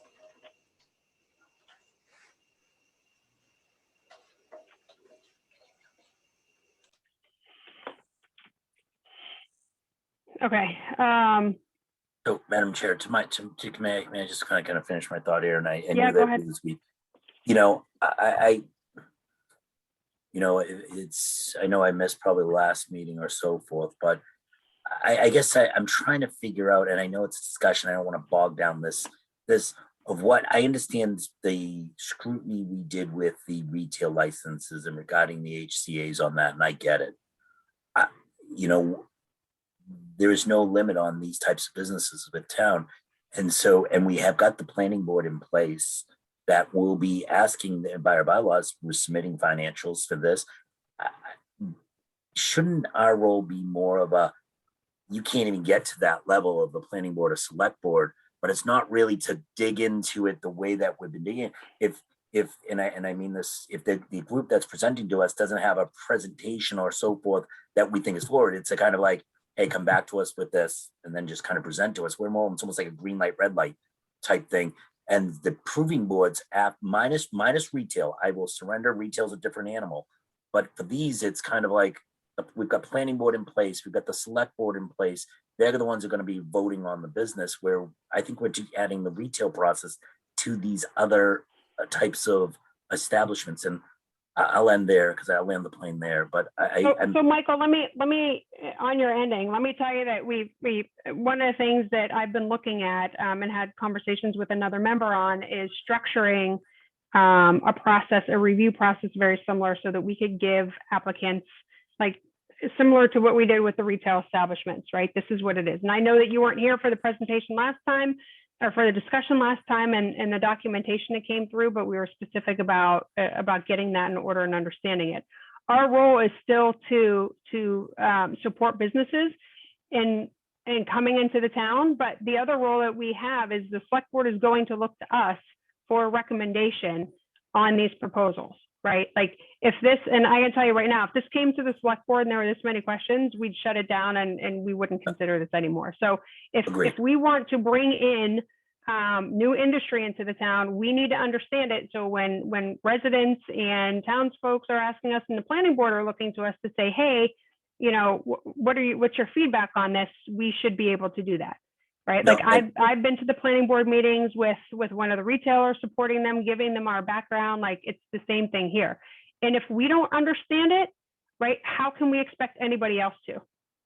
But that if we can be a gatekeeper here to make this process easier, to be successful through the town, or to say, you know what, we've been doing this for a long time based on the feedback that we've received from residents. And I'll throw this out there. Like, I don't know how comfortable I am recommending 2 cultivation sites in the same area, back to back at the same time, given that it's new to Norton, right? And manufacturing, yeah. And Same thing. that's, I didn't realize that until tonight. But would you want those in the same? It's in the same neighborhood, right? right. And so that's something we need to consider too, right? Like, it's about bringing in industry into town, smart industry, supporting them, making sure that they're going to be successful, Because the last thing that we want is for something to start and then it's done and then we're left with, whatever happens to have been built in that area. So Renee, So- can No, I- and I understand that, man. I'm sorry, Mrs. Sandy. I understand exactly what you're saying, but I think we've established this. I feel like we've had, and I know I missed the last meeting, and I saw the plan a couple of meetings ago, and it was back to back. Like we knew this back to back. It's almost kind of like I have to get to a point where I'm like, we can be honest with the applicants that, we're not comfortable with it's almost like a red light, green light thing. We're gonna red light you right now because these are our concerns. Come back, address those concerns. We never say no. It's kind of like a yes, or maybe, or change these things for a different proposal. But I'll stop there. But I just feel like we're taking the retail process and ratcheting it into areas that aren't retail. And that's my concern. Do you mind if I speak, please? One second, Tiffany. Sandy, were you going to say something?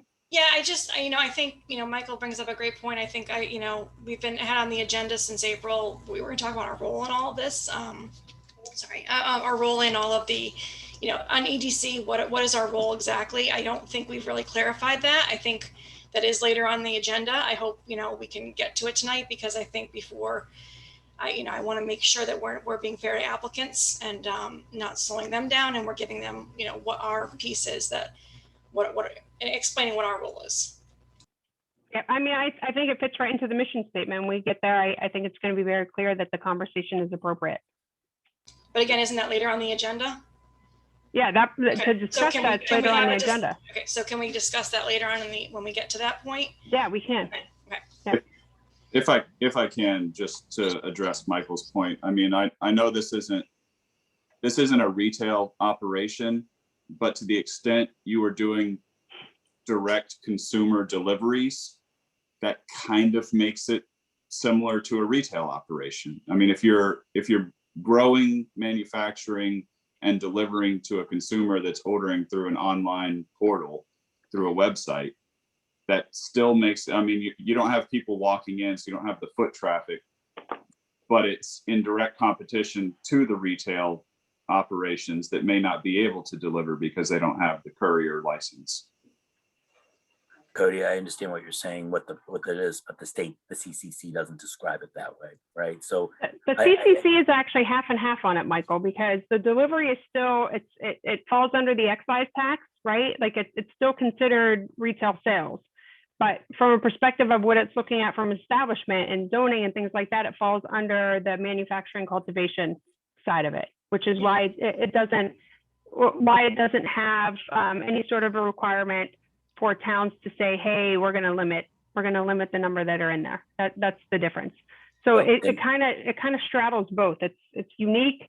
It's new. I will tell you all, like I've had multiple conversations with town council on this, and they have advised that we want to make sure that we are comfortable with this and recommending it, that it's, we feel like we've done enough due diligence, because these are, Tiffany said it multiple times, like the requirements are changing. The CCC is providing different guidance. It's brand new. So we want to make sure that we have our ducks in a row before, and as we engage and look at new industry in the town.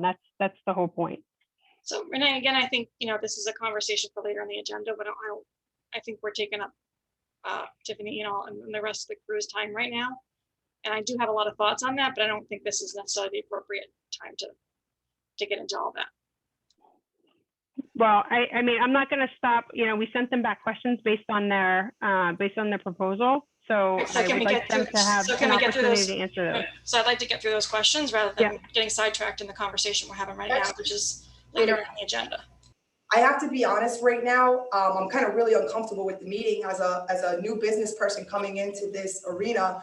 I have a full understanding of the regulations and the requirements, and I agree with Mr. Toole, because at this point, I think that I understand that originally the submission of these packages may have been skewed or not presented properly. As the plans are changing over time, the resources are changing, the CCC is changing. We are in tune and intact with the regulations and requirements, and I think it's a difficult conversation to have if we don't fully understand what licenses allow us to do what, who can do what, and I have no problems explaining those things, but it's hard to do it in theory or in conversation with the actual package, because our package is not something that, you know, that we just pulled out of thin air. It's within the highly regulated CCC requirements. So where, yes, you're right, in a sense, it does kind of fall under the realm of retail, but that's not the way the rules are written. So that isn't the way that we had to put our plans together. So I cannot answer any retail questions because I'm not allowed to do retail. I'm not prepared, rather, to answer those type of questions. When it comes to what we, I do know that we did look a little further in the Norton process. When it comes to the zoning, when it comes to your planning, we were given a list of locations by the town of Norton on where we could go in. So I understand it's a matter of, is it a difficult location? Do we want it there or not? But I agree with just, you know, we asked these questions coming in for these purposes of, you know, because Janice has real estate tied up in this. We both have funds tied up in this. There's a lot of time and, you know, resources invested. And you folks too, where I feel as though we're complicating things more as we go on with this. And that's why there's certain things where I'm like, why don't I have a legal answer? Because I do know every fine detail about the regulation, but I do recognize that giving too much or more information on something where the foundation isn't there, it's confusing things. It's actually making it look more intricate than it really is. And I just genuinely would like to find a better way. Like I said, we've submitted that. Those documents are straightforward and any questions on them, but as it's getting intertwined with other things that, you know, regulation wise, requirement wise, those things, I don't have the answers for them. I do have legal, and I will have them answer every question that I cannot answer tonight. But if it pertains to the operations of the facility, like I said, anything that I can answer, I will. But again, you did give us the questions, but in all honesty, it was an hour and a half ago. So. And Tiffany, I know you mentioned that twice, right? And I had a conversation with both you and Janice, and I said, you know, I extended multiple times to say, if you want to come back in a couple of weeks while you have time to look at the questions, you are absolutely able to do that, because it was under the gun. So, you know, I'm fine ending this right now and coming back the next time to go through the questions. I have no problems with that, but you said that you guys wanted to address some of these. So we were trying to knock them out. So you tell me how you want to proceed. But, you know, to the extent that you're going to say you didn't have time, I completely acknowledge that, but I also gave you an opportunity to have more time. Right, so I just mentioned that right now because Sandra brought it up and your response was, well, they submitted something, we have questions, so we want the answers. I don't have a problem answering what I can right now, but I think it's unrealistic to have us be on the spot to answer a question that needs a little bit more thought process. That's why I said there are certain questions that today, let's drive on. If you all would like to postpone this, we can do that as well, because I don't have a problem coming back with a presentation for them. I know that Renee did say that that's the best way to answer some of these things, but I almost feel like, will it really answer that? If there is concern on the board that there really isn't an understanding to the answers of the questions that we're giving, what's the best approach? And maybe I would like to be advised from you on how you want us to do that. I mean, I think with the questions with discussions, you said, like, I've moved 2 questions down because you said you'll come back to us. So if anything, I would say, read the questions.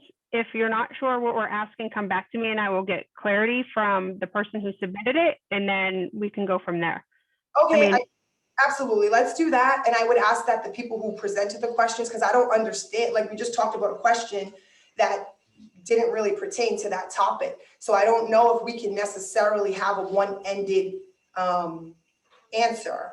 So I don't know. That's the only thing I'm getting. I have no problems answering them in any fashion you would like. I have read them. I will reread them and articulate it, but how do you want me to articulate it back is my question. Yep. So where you're not sure what the question is, just come back to me and we'll make sure we get it out to the right person, and I'll get you an answer on it. I think some of these are clean, like, you know, asking about a site layout, you know, based on the zoning and the neighboring areas. I think some on I think through conversation, the confusion in writing, the direct deliveries and the quote unquote retail, that they're referring to specifically the delivery operator license, right? So I think there's just some language there that isn't in sync across the board.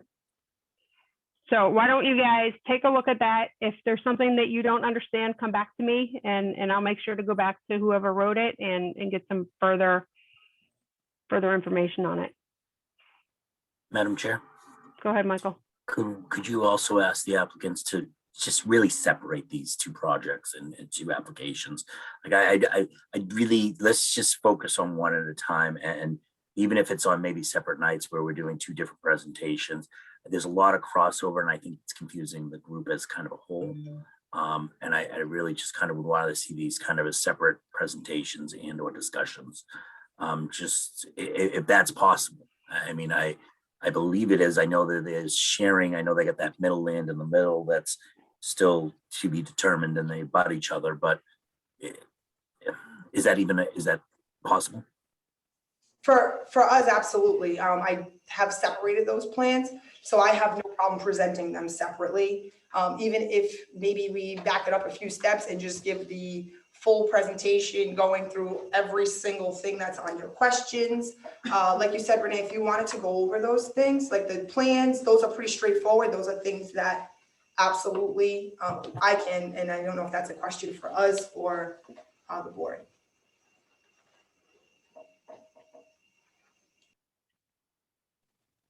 Anyone want to comment? I mean, I think we're good going forward. Like I said, if you have questions, just come back to us. Okay. And then, I mean, we definitely, like, there is confusion between the two, and I think that's what brought us here in the first place. So you let me know how you want to present these. I like Michael's idea of separating them on nights so that we have a clear understanding that we're not getting confused on what are the establishments that we're looking at, because through the conversation, I started to get confused and I knew it going in and then I got confused. And I probably, have read this and know this stuff more than some of the others. So we'll do that. So Tiffany, take a look at those questions. Come back to me if you guys have need some further information, and then we'll go from there. And just let us know who you want to present on next, and we'll assume that that'll happen at the next meeting. Okay, absolutely. Thank you. Okay. Great. Thank you, guys. Appreciate your time. Thank you all.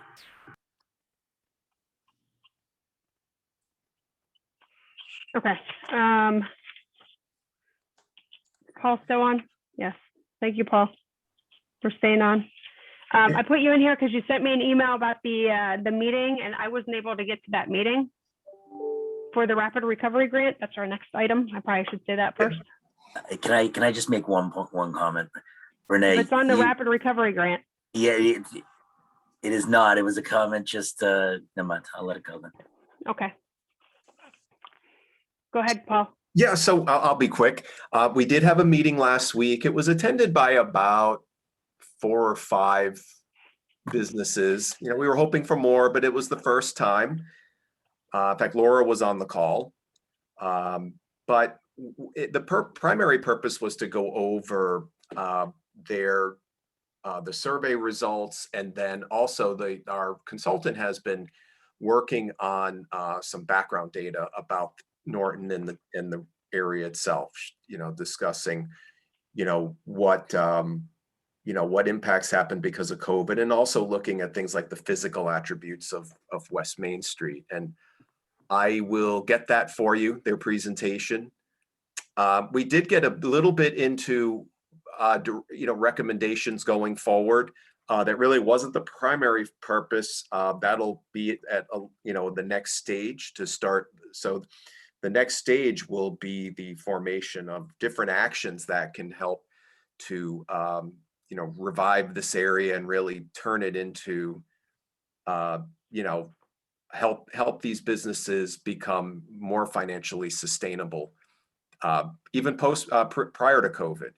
So that was in a nutshell what happened last week. I should mention too that related to this, I did apply yesterday for another grant for this same area for, again, it's 123 from essentially the Village Green to where Home Plate is. We're applying for a parking management study grant. So the primary purpose, as the grant title suggests, is to look at how parking, the existing conditions, but also more importantly, coming up with a comprehensive parking management strategy to help businesses, such as a Bog Iron, help give them more assurances about having sufficient parking. This is also important, as this area, should be transforming, with the sewer project being completed and some of the area being rezoned, we'll probably start to see some redevelopment. But what we don't want to see happen is someone wants to come forward and redevelops, and all of a sudden parking starts to trip them up, or businesses look at the area and go, we'd love to build here, but we can't do enough parking to accommodate it. So this parking management study would be a really good building block for helping this area morph into or evolve into more of a destination. So does anyone have any questions? Paul, can I just ask, I know that one of the things that was brought up, you just mentioned Bog and then the issues they're having with parking. And yeah. I know it's kind of gotten to a dire situation for them. Is there anything that the EDC can do to support them, to help them? Is there what's kind of the solution that could help them from our end? Well, maybe my answer is not really toward what the EDC, but the town is looking at taking the land behind the Trent Memorial that's owned by the water department. And now that they're done with that work, that a portion of that can be used for a parking lot. And I know Renee and Michael have, as members of the select board, have been dealing with that. But there are there's certainly an opportunity to convert some of that area into parking, which would really help them. And even Norton House of Pizza has problems sometimes with overflow parking. So there's could be a very quick fix. We have to look at, I know Jack had sent an email to me and Mike asking, what might we be able to do? So we need to coordinate with the highway superintendent, Keith Silver, to see, could we pave it now, or is it okay if we just leave it unpaved, but get it started as a municipal parking lot with the goal that we'll pave it, later. So that way we can help, especially as, Brian pointed out, now with things lifting, he has a challenge because, if now he has his outdoor space and now he has expanded inside space, the parking's going to really hurt him. So the sooner we can get that parking readily available, the better off he will be. I think, Paul, I'm sorry, Michael. I thought that the outdoor seating it doesn't increase the occupancy. I thought that the requirement there was with the outdoor seating, it still had to be within the occupancy of whatever the building permit was. Yeah, and partly too, they're going to be capped because they're still on septic. So they can't exceed the capacity of the septic system. So you're right. But when the sewer gets connected, right now we don't, Renee, that's a great question, but until the governor submits the legislation, we're not, we're still guessing what the capacities will be. Myself, I hope that the governor will say, good, add outdoor seating. We should be promoting it, but it's 46 and 76 right now because of the septic and the current parking situation. I think it's 76 is the maximum, but they can't even go beyond that but the problem is they're trying to think of the future when the sewer does get connected. The plan and the location isn't acceptable. 76 isn't acceptable for the long-term plan of it remaining there. And again, it's parking plays and limits that. Right. But, let's get ahead of this. I mean, when things go back to fully normal, let's help them and other businesses out. I mean, if that space is available, the water department has said they're fine with it, or the superintendent has. You know, we just need to, move forward and get that those spaces available. Just say, And Paul, And so even what, with the, oh, I'm sorry. I was just gonna say, so what needs to happen for that? Because it's already town property, right? We already own it. Yeah. We theoretically don't need to pave it to use it.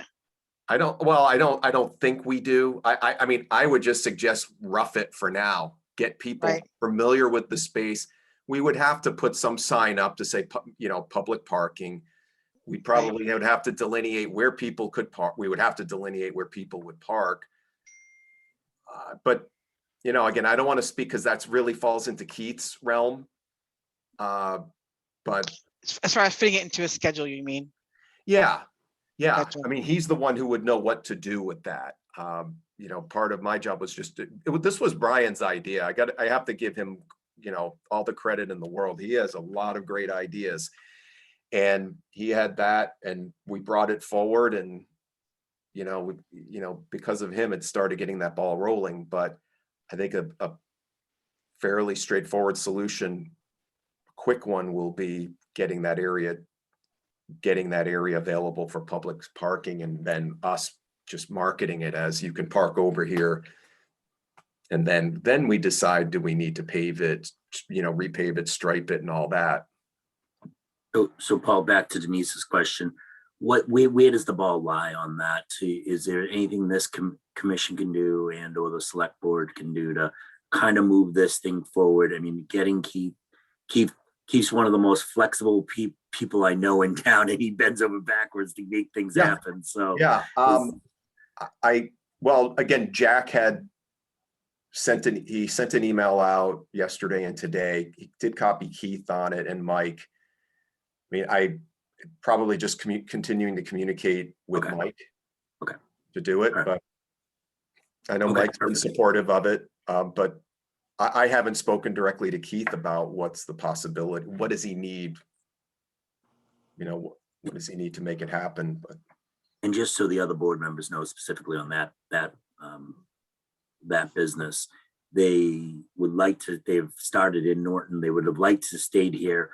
They found an area in Plainville that they're possibly signing a PMSN, but they would be keeping. They're hoping if things work out, parking, sewer hookup, they're hoping to keep a location here in Norton. And, I think Brian is to Paul, even Baldwin, has been so flexible, trying to think of every possible idea to try to keep his business here. And so, yeah.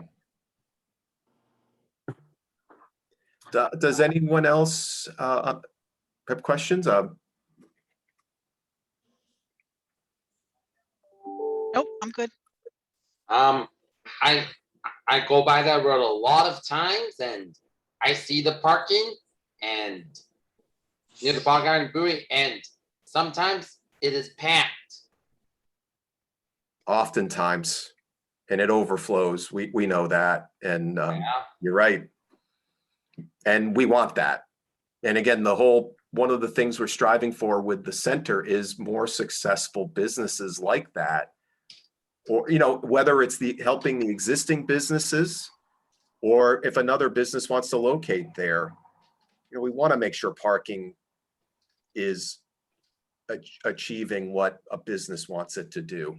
And that's one reason that's the big reason we wanted to do the parking management study. So I'm hoping I've tied this grant we just applied for the parking management study. I tied it back to the local rapid recovery and hope that they'll go, great. You're connecting the dots between the two. So that's the goal anyway. Hey, Paul, you mentioned discussion on the physical aspects in that area. What are the physical aspects? Like just being that, I can itch on my back, just being that they don't, kind of where the properties are, where the parking is and things like that, you mean?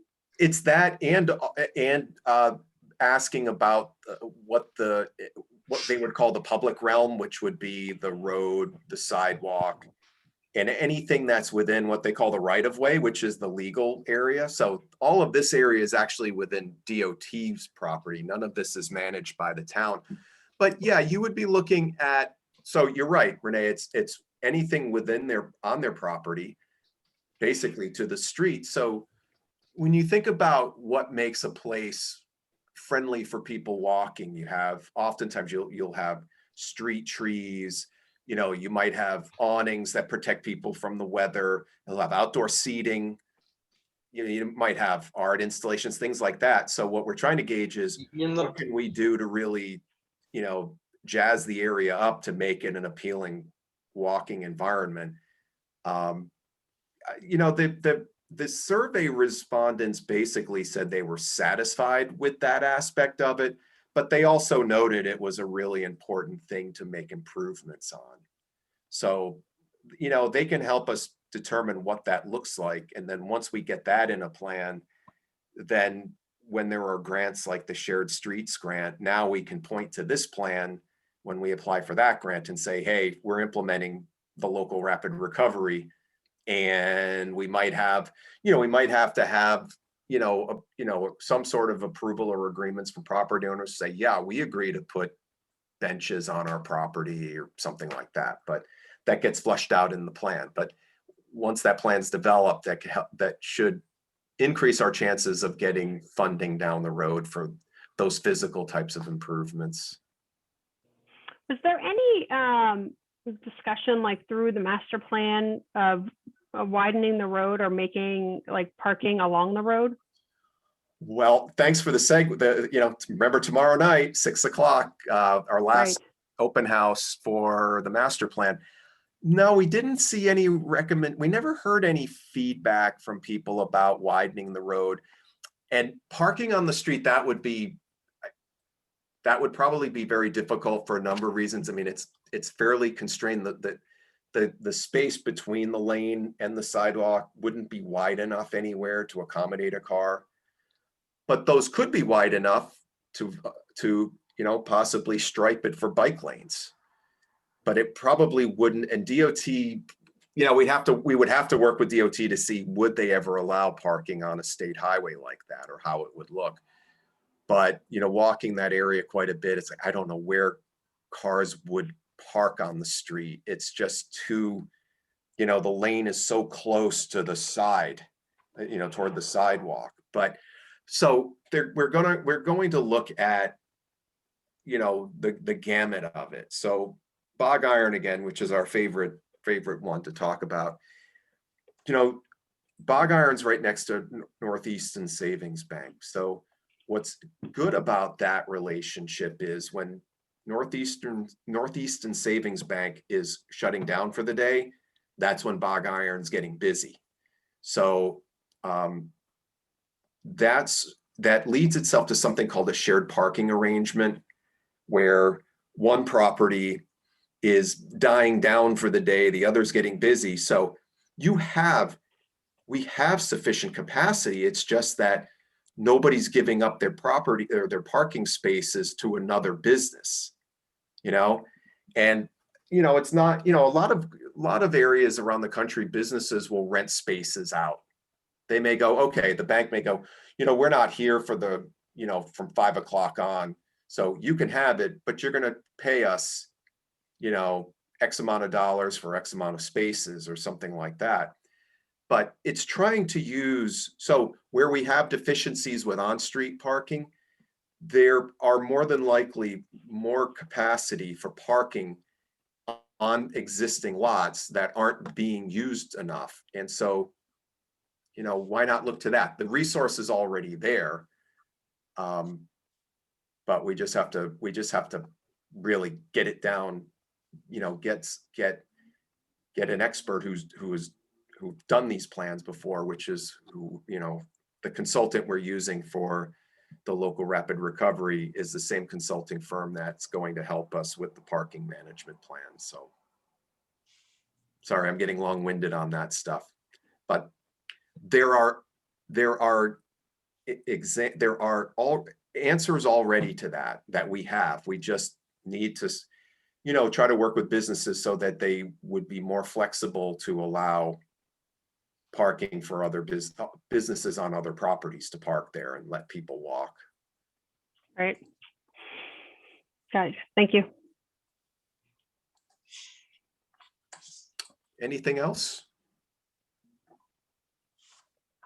I frequent downtown Norton a lot of times. I see a lot of the parking spaces, and there's parking spots right to the rear of Ace Hardware and CVS parking lot, and the parking lot behind the Trent Memorial is going to be a perfect place for parking for Bog Iron Brewery. Yeah, and other businesses in the area, right? I mean, we wouldn't just let it go for them, but right now they're probably the only ones that would be able to really take advantage of it. But that's today, and we want to help the other businesses, Wendell's and all the others that are around there. So if we're able to get that, this will give us a really good snapshot of it's more than a snapshot, but give us a good assessment of what the parking in this whole district looks like, and show us potential options. Can I ask? I mean, I spent a lot of time going through all of the town-owned properties, and Yes, putting you all did. of that. It was a labor of love, and getting myself more familiar with the town. But I mean, that part of town, you've got, I think it was an old Bank of America that's now the empty lot. That would be prime real estate. What's going on with that? I'm sure there's a backstory there. Yeah, it's going to be a Cumberland Farms. Okay. The one right next to the Yell. Yep. Yeah, that got approved as a Cumberland Farms gas station. So we don't It have all was night to approved talk as a about the successful backstory of business that in one. town. What's that? And It was approved as a success one, which hopefully will be a successful business in town. You sounded like someone pumped your balloon, Paul. No, I've we actually enjoyed working with them. That was a good group to work with. As I've said to them, at Cumberland Farms or their agents, like, I'm glad you guys are here, but I just wish not this area, because this came in, just to be clear, they came in before we rezoned it. But Village Center Core, which it's now zoned, would not allow a gas station, but they got their application in, so they were grandfathered in. So it had nothing to do with the business. It's just we were trying to create a pedestrian-oriented district. Right. And a gas station is the antithesis of that. Right. But what about, you got the water department behind the memorial there, but obviously with the passing of the exception, have there been any talks with anybody about redeveloping where the senior center currently is? Like, I know we're talking a couple of years down the road, but I mean, that's, again, yeah, I'm not aware of any conversation, but that's also been rezoned to Village Center Core. So I think as we start making progress on developing the new site, then, as a town, we need to be thinking about what do we do with that property, because I think that's a gem of a space there. I mean, it's it's still within the village center. It has the new zoning district on it. So, and we own the land. So that'll give us some leverage in negotiating about what we might like to see there, but we need to figure out what we will want to see there. Right. And we own the land that Wendell sits on too, right? The town owns the land there. No, that's privately held.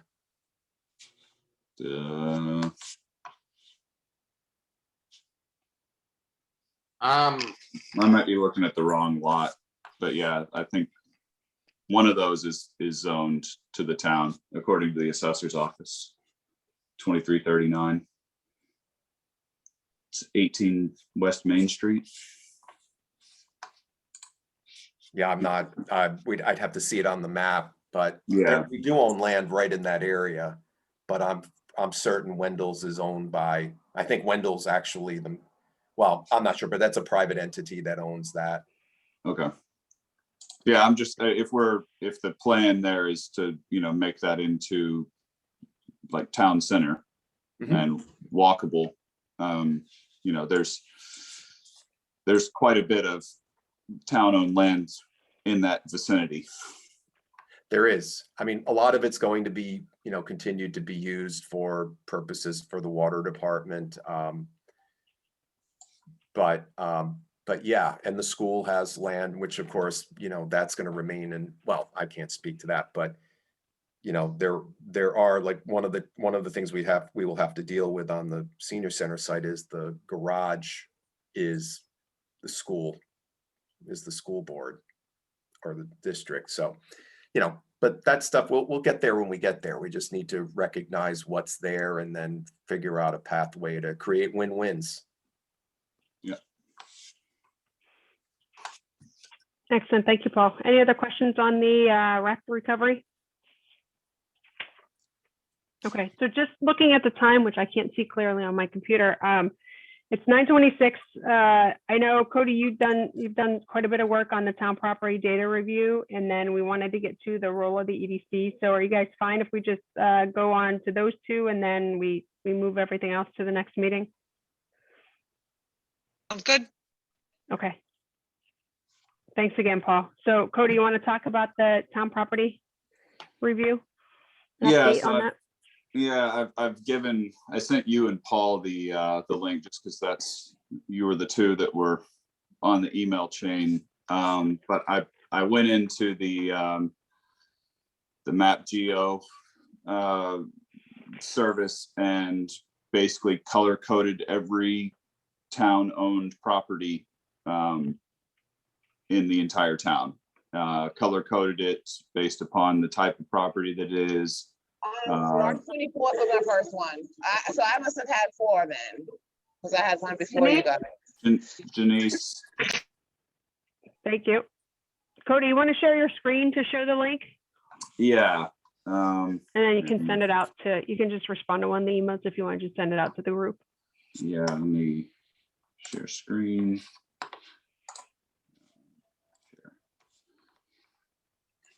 So does everybody see that? Looks like it. Yeah. So there's a lot of properties on here. It's 300 and some odd. Don't call the fire department. It looks like the whole town's on fire. Yeah. So everywhere you see a little dot is a foreclosure property. There's a lot of them. But the reason I wanted to, point those out specifically is because that was the original intent of putting all of this together was what are we going to do? Can we bundle some of these to auction off? Like, how are we going to handle that? And that's really one of the questions I had is what the procedures, what the protocols are on, the foreclosure properties for town use versus selling them. I think from what I've gathered, we can pretty much do whatever we want with them unless we want to sell them, in which case they have to go to auction. I mean, is that accurate? I don't know enough to confirm or deny that statement, but I do see some areas, like especially around the res up on the left side where that cluster of foreclosures up here by the lake, by the reservoir. Yeah, like that. I guess like this is this like all foreclosures, because that land there I thought is open space. This? Yeah. That is all open space. It's color coded green because the conservation actually owns it. So it's in the name of conservation. Yeah. So I would say anything that's conservation, whether it's foreclosed or not, is out of scope for us. Okay. Because that's not something that we would look to sell. And so some of that's why I didn't color code, like I didn't change the color coding on the foreclosure conservation properties. I kept them as green. Anything that's in yellow is town owned. Anything that's in orange is town owned and a foreclosure property. So that's Can I ask a question? That's not open space already, right? Town owned, not open space, not conservation. Right, not conservation. Cody, when you say foreclosed, what parameter, but there are properties that could be foreclosed in foreclosure for years, right? And neither the town nor the bank will foreclose on them. When you say foreclosure, what do you mean by foreclosure? I mean, it is specifically, they were identified on this list as foreclosures. So this was the list that was provided to me to start from. So I took all of these. This is the list that was provided. I kept all the notes. I added in the detail that I pulled from the assessor's office. So I've got, square footage or acres, where it's zoned, whether or not it's conservation, and any other details that I came up with. But I wanted to map everything. So I went into the assessors and just pulled every single property. So this is every single town of Norton owned property in the entire town. I mapped all of those, and then I went back into the foreclosures and identified them specifically so that we know the difference. Because I thought if it's worth taking the time to map out the foreclosures, I mean, as part of the scope of what I was trying to do is, can we use this for something? Can we use the foreclosure properties for something? Can we sell them? But if you have a foreclosure property that's right next to town-owned property like this, maybe you don't want to sell that. Maybe you want to bundle that together and develop it for something within the town. So that's where I was, I wanted to outline the foreclosures, because if there's value to them that we could, bundle together, that like some of them down here, there was actually a couple of like these, that's waterfront property. It's not developed. It's not conservation. Those two those two lots would be very valuable. And I think we could probably auction them, or we could use them for something, but that's where I wanted to kind of draw the line between what I was told are foreclosures going back 40 years, or in some cases farther, I think. What does the town own, whether it's a foreclosure property or, by what other means the town owns it? And My do you have- understanding do was you that have the- foreclosure list from Catherine meant that it was available for sale, like you had completed that process, Michael, was my understanding. I'm sorry, Denise. So could you repeat that, please? The list that he showed was the list from Catherine from the last meeting, I believe. Right? So the ones that are listed as foreclosure, I believe, those were at the stage where they were available for sale. All Right. those red dots are available for sale, They're So, all which means that they're Not necessarily, not- not I should necessarily available for sale, but they're foreclosures from her list with potentially, like some of them that have been foreclosed have been put into open space, Right. right? So they're under conservation. I don't know if it's like a strict whatever that article is, or if it's something else, but some of these this isn't the right term, but could have been like, foreclosed / donated. And then we put it in open space to meet that criteria that needs to be met. And some of them, sorry, go ahead. No, I was just going to say that orange, the two orange ones that you have up there, like on the top part of your screen, that's come up in a couple conversations with the select board on boat ramp and playground and something else. Like, I think there are some rocks in the way right now where there used to be like a drive that went in. Well, That's I come know up a couple times. There's a boat ramp that's down here.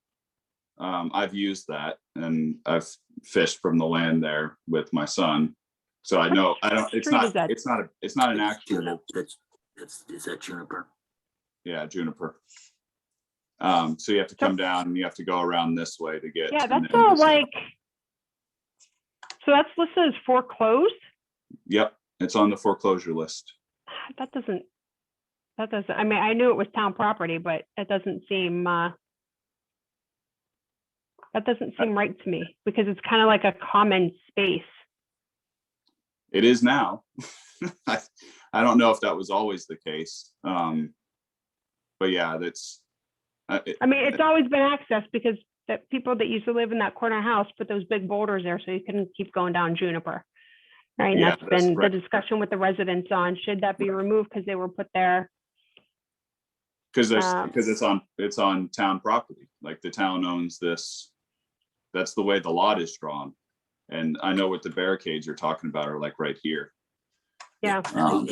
And to be honest with you, I'm not sure if that's the Juniper one or if that is the one before Juniper that is on a curve and there's a little boat ramp there. I can't tell. I'm sorry. So this is Juniper Road right here. That is Juniper. Okay. That is Juniper. Yeah. So this is the one I'm familiar with.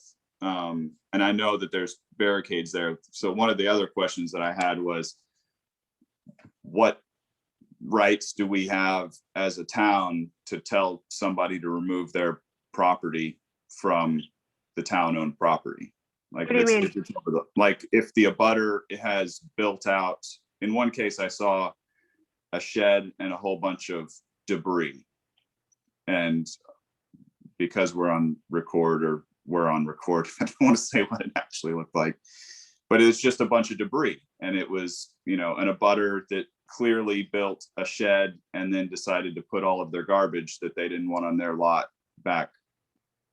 Can you have them remove that? I don't know. Or if it's a foreclosure property and you put it up on the auction block, approach the abutters that are already on that lot and say, hey guys, why don't you just buy this for pennies on the dollar, since you're already occupying the space and now it becomes part of your lot. So that's one of the reasons I wanted to map all of it, was because you can go into this and say, if we want to, let's see if I can find one. So if you wanted to come like down here and say, whoever owns this lot, if we wanted to sell that to them, or, if they're here and you've got these foreclosure lots and you're going to put them up on auction, maybe you can talk to them about buying this one, like however that's going to work. It gives you an opportunity to say, okay, well, David Shade owns that property. So you can go to David and say, hey, David, you want to buy the lot next to you? We're going to put it up for auction. And then I know that whenever the auctions come up, all of that has to be disclosed anyways, ahead of time. But, anything that would make the auction process more successful, especially whenever you have somebody that has already overstepped their bounds. Let's see if I can find one, because I put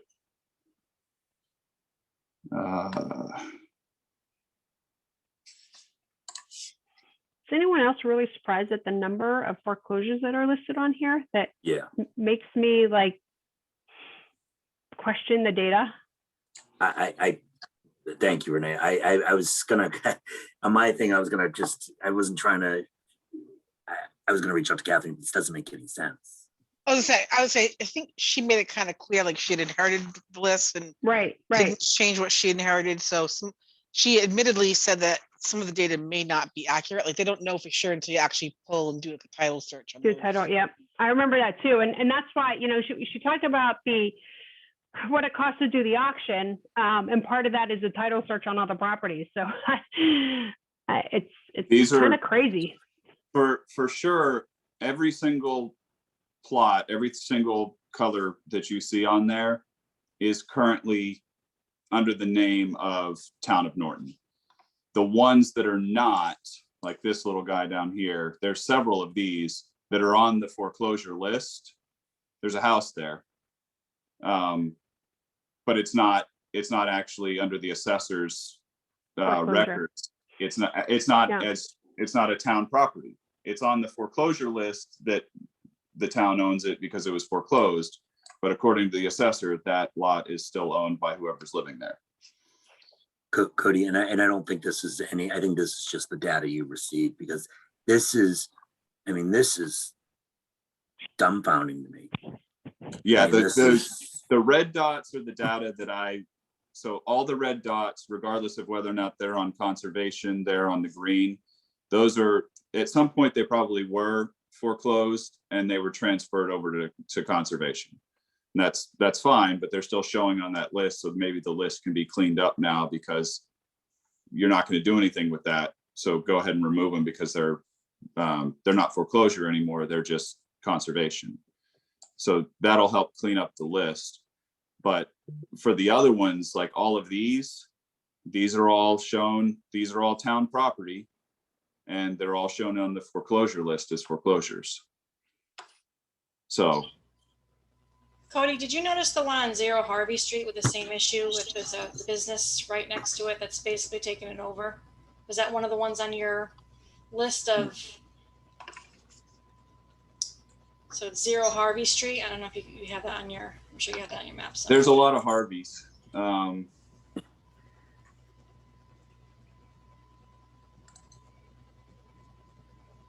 Which one? Well, 34 and 35 are right next to each other. But if you take a look at those and look at the aerial map there, you can see there's a company that's taken over that land. Yeah, the Dorrance Recycling. Yep. That's the Yep. one I think you're talking about. Yeah, that one, there's a lot of piles of debris located there. Yeah. Who's responsible for that? Like, who's responsible for going out? Is that Nick? For what Renee specifically is Well, responsible to go for? out and say, hey, we have town property here, and you've encroached on it. Like, where does that Yeah, where does that responsibility fall? I think the problem is, right, is that we have all this land, but we're not policing it, right? We're not going to these properties every month or every year even to say what's on the property today and what's changed on it and who's using it. Like, Well, right. And how does that change if these go up for auction, right? they're not in our hands anymore. Someone owns them. so Renee, to your point, it would be Nick, because he's responsible, he's the enforcement officer for zoning and property, zoning and property lines. He'd be the enforcement of that. But I'd imagine someone has to call it to his attention. Like, he's not going out and policing all the area. No, he'll respond to a complaint. He won't. Right. He's not. Nick's got too much to do. He would need a staff of 25 to kind of do what you're saying, is going out there and policing it. Right. So, I mean, like, I see, if I think about it from an EDC perspective, I see two things on this list. I see one, a whole lot of potential real estate tax that we're not getting, Yeah. right? So on these properties. this whole corner right here is town property. Let me see if I can. What is that? It's called Dorrance Recycling is the only thing that I could find. And they are fully occupying with all of their garbage. That location. So if you superimpose it. There's a backstory behind this. This is Mike brought this up several meetings ago about Dorrance Recycling. So they're fully occupying that space, and that lot is clearly it's a foreclosure lot. It's owned. That is a town-owned lot. I don't think they're still working. I think the business is closed. Doesn't mean the spot's not cleaned up, but the business is closed. Let me see if I can find. Because I remember Mike talking about Dorrance Recycling at one of our meetings. But let me see if I can find one. Some of these I'm just not familiar enough with the town to be able to tell for sure, but there's some of them that have a house on the lot. So let's take this one.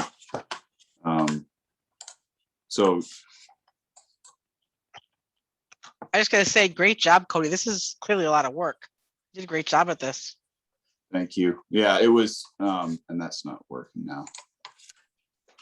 But yeah, that's why I wanted to do this was, as I started digging into it, it's not working now for some reason. As I was going into it, like I started recognizing we've got these lots where, people in one way or another, they're occupying them. And I'm sure we're not getting, if it's showing as town property, there is a house on this lot. The town owns this lot, so we're not getting taxes on that. But also, could we use that for something? Who knows? South Worcester and John Scott. Yeah, Like there's a lot of land here. I know it's costly to do title searches for all of them, but even if we put a plan in place to say that we are going to use certain lots for future things in the, things in the future for the town, like a recreation center or whatever. And then put a plan in place to say we're going to auction off some amount of the excess properties, each year, just to try to kind of cut back that inventory. So we're not wasting this land that could be raising taxes for us, right? Yeah. So I think I saw this one recently. Somebody said there's a boat ramp on this now, but there's a house on this lot. This is the Mansfield Ave. And they said there's like a kayak launch or something on that lot, but there's also a house there. And it was on Facebook a couple of weeks ago. Yeah, We rent out that company's house, right? We get income from that rental. right. We're leasing it. The town is in the property management business with this particular house.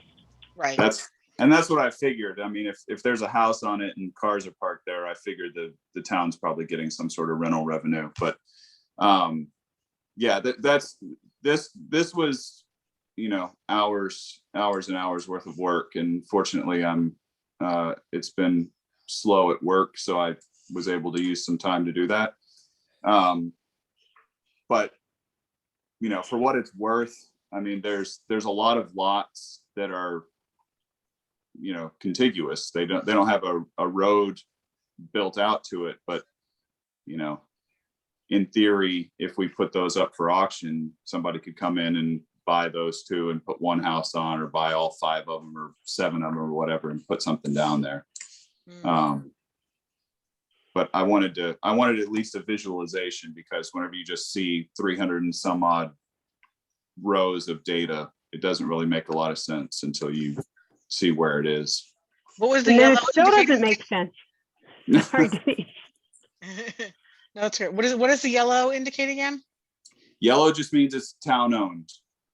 And then so the orange is the Orange is foreclosure. And I realized that whenever I was going through, I just didn't color code those. I didn't start changing the color until later to bring attention to it. But yeah, there's a bunch of stuff on there. There's, there are a lot of unmappable properties. I don't know where Norton Grove is. It's not a town, or it's not a road or a subdivision that I can find. Norton Grove's an area over near Reservoir. Yeah, that's all I can figure out.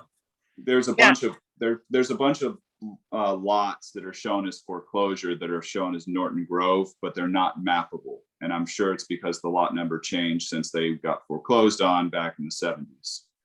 The Grove goes from basically Reservoir is the middle of it, and it's the roads to the left and the roads to the right up until all the way to pretty much Elm Street.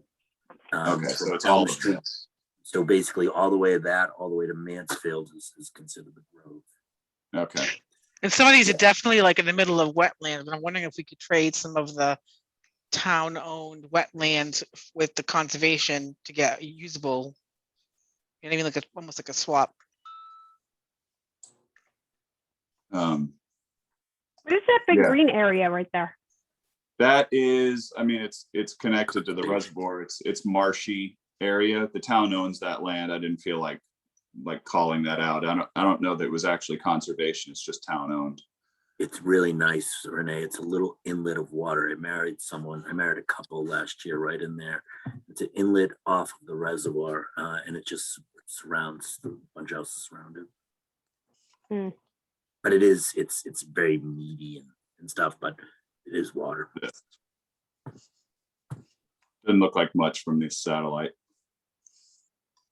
Yeah, it's not as green as that. It's a lot more. Yeah, but the town owns this lot, and it's not, believe it or not, it's not conservation. It's just town owned.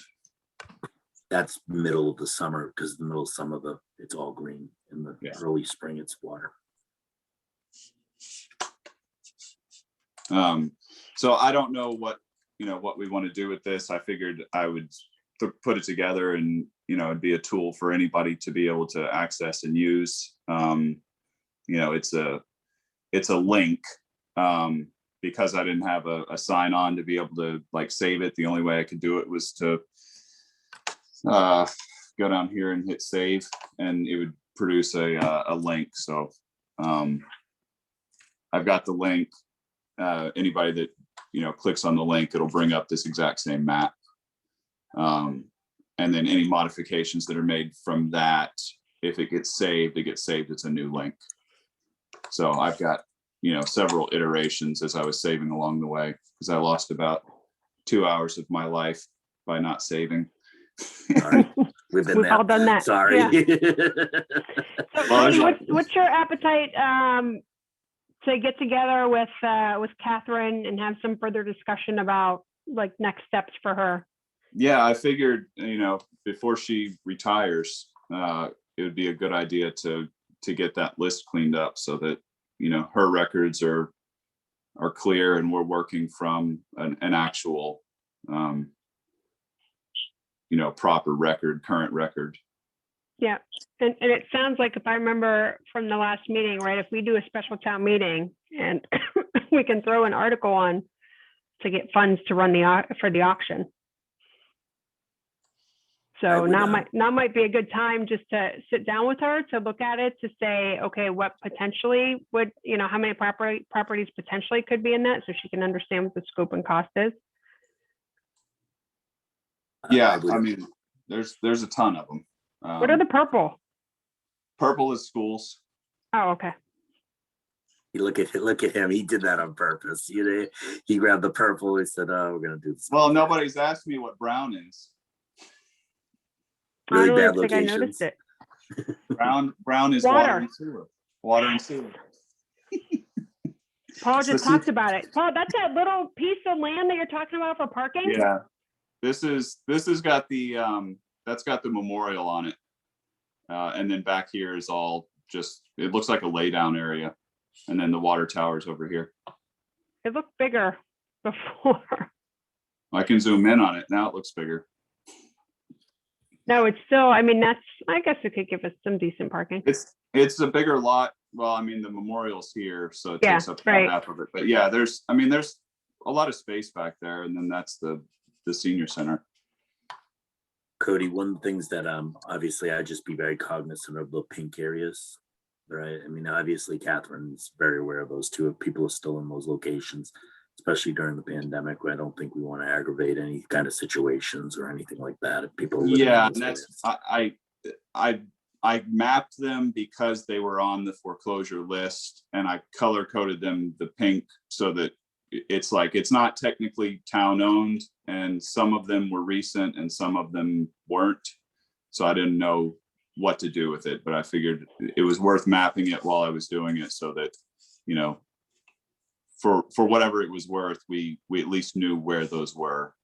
Yep. This one, I don't know that there's actually a house on that one or not. I guess there is.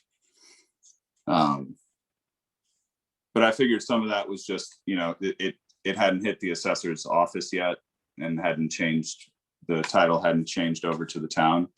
But some of them were like empty lots. Yeah, I'm pretty sure Catherine's got that under control. She knows exactly what's going on with those. So yeah, Renee, I'll take direction from you if whatever I need to do to work with Catherine to, clear up her spreadsheet, her document.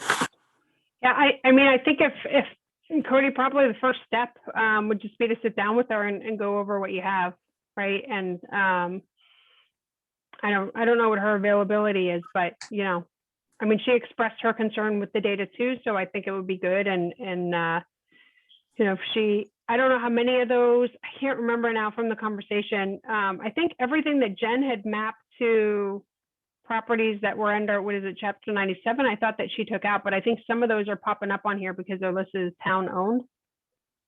It may not Yeah. have been in the initial spreadsheet. So we might want to do some cross-referencing with that. Some of them are weird because this is, I don't know what that's technically called. It's on the other side of 140 with the reservoir, but these lots, whatever they were zoned for, are on the foreclosure list. They're clearly not developable because they're water. Yeah. But they do, if you click on it, they do show up as town of Norton. But I didn't feel like color coding those whenever it was just water. I think we ran through that when we were doing the marijuana overlay, 'cause, right? Wasn't this the piece that we were talking about, putting a retailer right in the middle that can float? Yeah, let's put one on the island. Yeah. No, nothing with sparks on the islands. Nothing that can It's spark. not, they can't, remember, outside an establishment, they can't use, they can't consume the marijuana. So that'd probably be a great place to put it. How about just the bar that has those floating, little floating bars that you pedal? Well, they're just gonna be doing tinctures. They're gonna be doing tinctures and edibles, and they're not gonna be smoking it there. Consuming, Cody. Consuming. Yeah. However they get it in their body, I guess. Yeah, so I'll coordinate with you, I guess, Renee, on getting with Catherine, or I guess reach out to her this week and see what her schedule looks like to get that cleaned up. And then from there, I don't know what, I figure this is a valuable tool for for us, as well as, Paul and the town in general, just have a visualization of everything that we own as a town. Cody, if I could give you some feedback, it's amazing. What you've done is amazing work. I mean, I think for Renee, and then you could probably, this is if you could just try to identify maybe 10 properties to look at, so we can maybe narrow that list down even farther to take it to town meeting to try to see if it makes sense for the closing. Yeah, and that was the point of visualizing it, was to get an idea of where they are, so that we could, if we're going to bundle them together, like if you're looking at these two in particular, I mean, that lot right there, those two lots together, that's just, it's crazy to me that those are foreclosure. They're not conservation, they're waterfront on the reservoir. Like that's prime real estate. And that property alone, that would be, those two together, I don't know if you could time together or how that would work, but I mean, that would be the marquee of the auction if we weren't going to keep it for town use for whatever reason. Yeah, I think the way Catherine explained the auction is that they all had to sell together as a lot anyway. Like you couldn't sell them individually. So if you put 10 properties in the auction, then all 10 properties had to sell together. I don't remember that. I thought she just said you had to get enough interest to be able to sell and make the money off of it to cover the costs. They weren't necessarily tied together. I think she said they all have to sell individually, and that's what I recall. At least they have to sell individually, but you have to have enough properties that actually sell to cover the cost of the $10,000 or $15,000 of running the auction. Maybe I misunderstood it, but I thought they all had to sell together as a lot. Which is, I think she said that sometimes it's hard to find a buyer that wants to, like a developer that wants to buy all that stuff together, right? Like all those yellows that you had together might be good for a developer too, right? Yeah, that cluster of yellow ones that was somewhere, or even those three. Yeah, these three down here, you've got these up here. I mean, there's a bunch of them. This little corner lot there on Mayflower and Woodbine, that's, yeah. Somebody would buy those together and put a nice house on that. I mean, maybe get some clarification from her, because if we don't have to sell them all as one giant lot together, I think we could certainly do a lot better. The thought of having to sell them all as one giant lot together means that I think we need to be more thoughtful about not selling too much off together, because then you're not going to get what all that land is actually worth. Yeah, my understanding was that they, like, each individual lot had to be sold individually on the auction, that you couldn't lump them together. But I'll clarify for our next meeting. I'll sit down with her and go through this and get some clarification.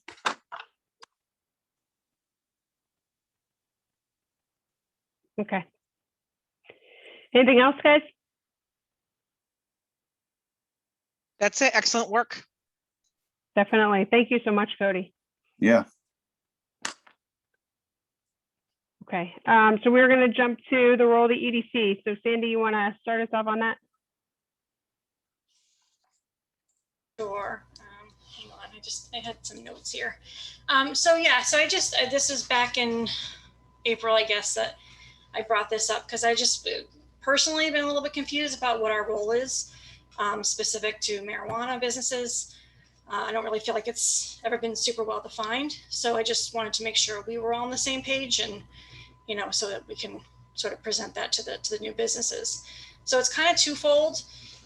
One is what we're asking of the businesses. I think right now we're using the RFI as a guide. And I think that was, specific to retail. So I would, like to narrow that down to maybe, what we want from each of the different types of businesses that we see, marijuana cultivation, et cetera. So I did start to go through the RFI, highlighted what I thought was relevant, as well as some additional questions that were sort of specific to the different types of businesses that are not in there.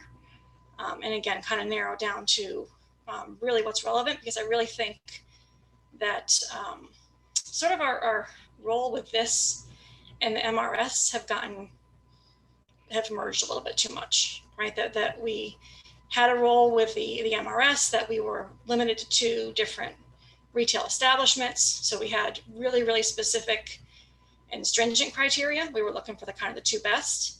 And I think now that, we're opening it up to, and we kind of agreed at that a couple meetings ago that we weren't going to limit the number of HCAs at all. So if that's the case, then, what is it that we're going to have for criteria going forward for these other? I don't think it should be exactly the same as what it was for retail, given that it's a different animal in terms of the restrictions and the limits that we had there. Yeah, and Sandy, let me add on to that, because it's really the limitation of the HCA is a legal requirement, right? So by law, we're able to limit that to the 20% or above if we so choose, right? For the perspective of the other type of marijuana establishments, that we do not have that ability to do it. However, we as a town have the ability to approve or reject any HCA that we want. If we don't feel comfortable with it, if we don't want it, if we don't think it's in the right spot, like that's still within the town's right. So I just want to make that clarification that one is attached to the MGL and what we can do, and the other is not. Yeah, well, I know you missed the conversation we had at that meeting back in April, because we were talking about that. There are towns that have put sort of like a holding, moratorium on new HCAs. Lakeville specifically had done that because they had gotten to a number that was kind of out of control. And that was not retail, that was just everything in general. So I know other towns have kind of looked into that. Yeah, so in order for us to do it, Sandy, because we voted as a yes town back in 2016, it would have to go back to the ballot and back to town meeting. So I'm not sure, because Lakeville is in the same situation, and the select board did take a vote to put a hold on new HCAs. So the select board, but the select board can say they're not going to sign any more HCAs. Right, that's their right. But I'm saying to actually put like the 20% like we have in the bylaw. No, I'm not saying. No, I'm not suggesting that. But I'm saying again, the conversation we had at that meeting was that, I had asked the question if people felt that it was something we wanted to limit at some point and to sort of, to halt at some point. And the consensus at the meeting was no. But of course, that's, I guess, more important that select board would be the ones to decide that. So it would be interesting to hear their take. But, regardless, again, it's what right now, as it stands, we have no limit on HCAs for those. And unless something's going to change there, it's a different I think our approach should be different than it was with the retail, because it is a different set of criteria. So that was the first thing. And again, it's already late. I'm not trying to get into a huge debate discussion. Just kind of wanted to give food for thought, and hopefully we can kind of get to be on the same page. But then the other second part of that is just, again, sort of what our role is. And this kind of goes back to Michael's point. Personally, I don't think it's with the MRS, with the retail, it was yes or no. It was, yes, we want you, no, we don't, right? Because we only had two to go with. I feel like at this point with the EDC, my inclination is to more say that if we're not going to recommend them, it's not just we're denying them, we're saying see you later, we don't want to talk to you anymore, that we're giving them specific concerns and feedback of things that we're looking for, and outlining that so that, that they can come back if they choose, right? If it's, we're not outright rejecting a business, we're just letting them know what it would take to get us to a yes. And I do think it's something as a deal breaker, and this kind of came up when you had said something, Renee, about the manufacturing distribution facilities side by side. I think we need to have a conversation about that, because if that's going to be a deal breaker for the group, then we really should be raising that right away. So if there are things that raise red flags right from the beginning, rather than getting into, a ton of questions and getting into minutia and details, if there's a major issue, then we should be kind of discussing that and letting the applicant know, listen, we're not going to feel comfortable supporting this until X, Y, and Z happens, and give them a chance to, either say, okay, I'll do X, Y, and Z, or I'll find another town. So I guess, again, that kind of, to me, I feel like we kind of go in circles a lot with what is our role. And I just want to make sure we get on the same page on that. Nope, I understand what you're saying. And I think the problem with this one, right, like I mentioned that because they came to us with a very different proposal, right, greenhouse, and then they switched it and really gave no context on why they switched it, and then added another company, and then it became 2 properties, and then it potentially became 3.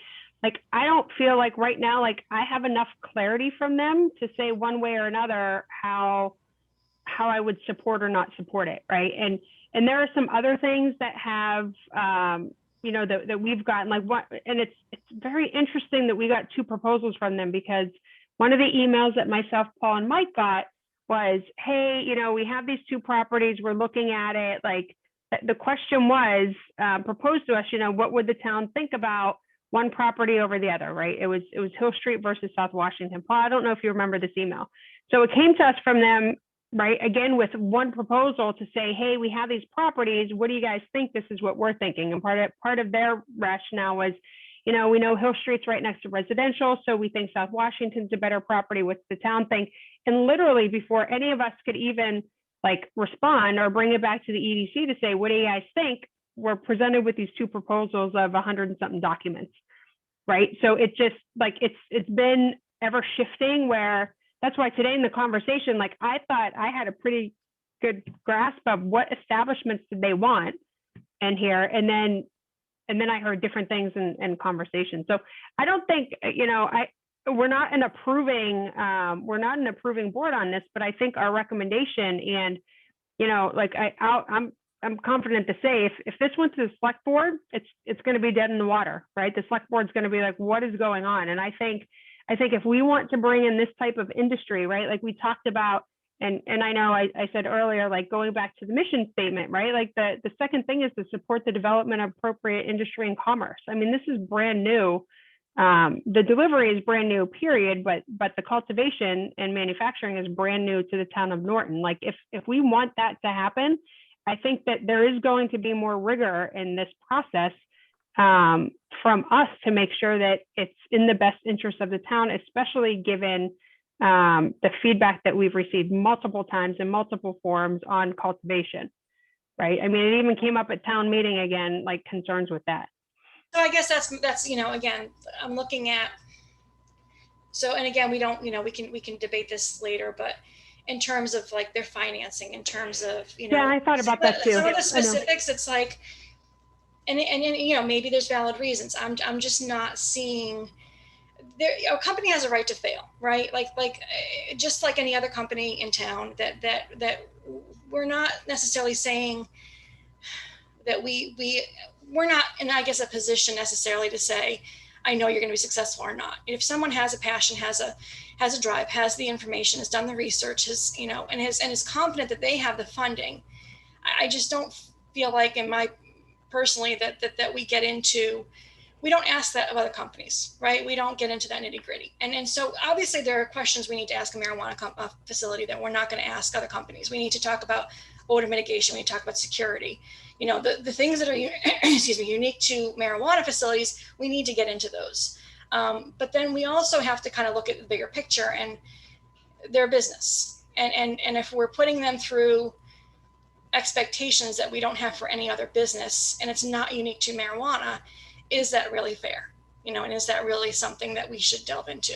And maybe it is. Again, you know, we can certainly discuss, but if we could narrow down our focus a little bit, I think we could give the applicant more specific feedback and let them know, like I said, if that's a deal breaker, that we have 2 manufacturing cultivation places side by side.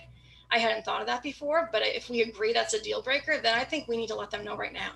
I don't think it's a deal breaker. My point was, again, 2 companies with not a lot of experience wanting to do the same thing that we know have had problems in other towns.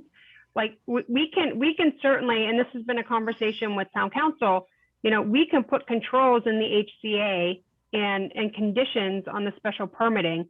And, you know, Paul, I know we talked about, I don't know if it was last meeting or whatnot, but the bond, like marijuana is different. So you talk about finances, like we specifically have in the language that they're gonna put forth some money, because if they don't succeed, the town doesn't want to be stuck with having to remove what's on that property, right? So we're building in assurances based on things that haven't occurred for us, but have occurred somewhere else where town council is advising us to do that. So there are so many, this business is so different than the others, both in the amount of regulation that they have to follow, right? And our thing with the retail subcommittee is we wanted to focus on, well, what are you already giving to the CCC? So we're not asking you to do more. I can't imagine if we have this level of questioning on the documents that, you know, I think anything that we can help with them to say, look, we're confused here, it's going to help them move forward in the process. I mean, and I don't know how anybody else does, but right now it's a cluster to me, and it's just not clear.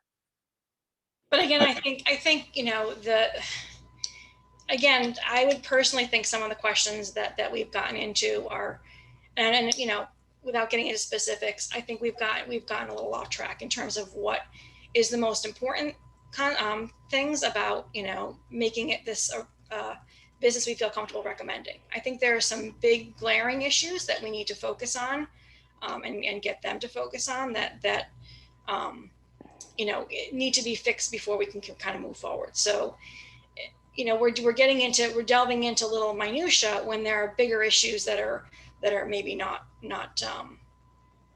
being addressed. So like, I don't want to put you on the spot, but can you give an example? Because like my question to them in the end was clarify what establishments you want. Like that to me, it's like first and foremost. If we don't know what you want to bring here, like how do we know what we need to consider? And that goes back to even their proposal on 140, right? Like they came to us and we're trying to understand, well, what do you want? Because, you know, while she said, oh, we were given a list of approved properties in a town, like I was on all those emails. Paul said, hey, this is what was approved for marijuana establishments. Like this is our overlay, but the overlay also comes with another zoning district, right? And so right off the bat, I mean, the first meeting, we're like, you know, a couple of people brought up questions like, don't think Village Commercial is going to support this. Right. Yeah, like it'll support retail or something else, but it's not going to support manufacturing. So I think just like from my understanding, I want to know what business are you trying to run to understand what needs to be considered from there. Right. And then I guess again, I don't really want to get into specific which questions I think are relevant, which aren't, because I don't, I don't necessarily, if someone asked a question, maybe there's something I'm not seeing there. So I don't want to, call someone out and say that was a, bad question or anything. but we're definitely a little bit all over the place in terms of our questioning and what we're looking for information and what we're focusing in on.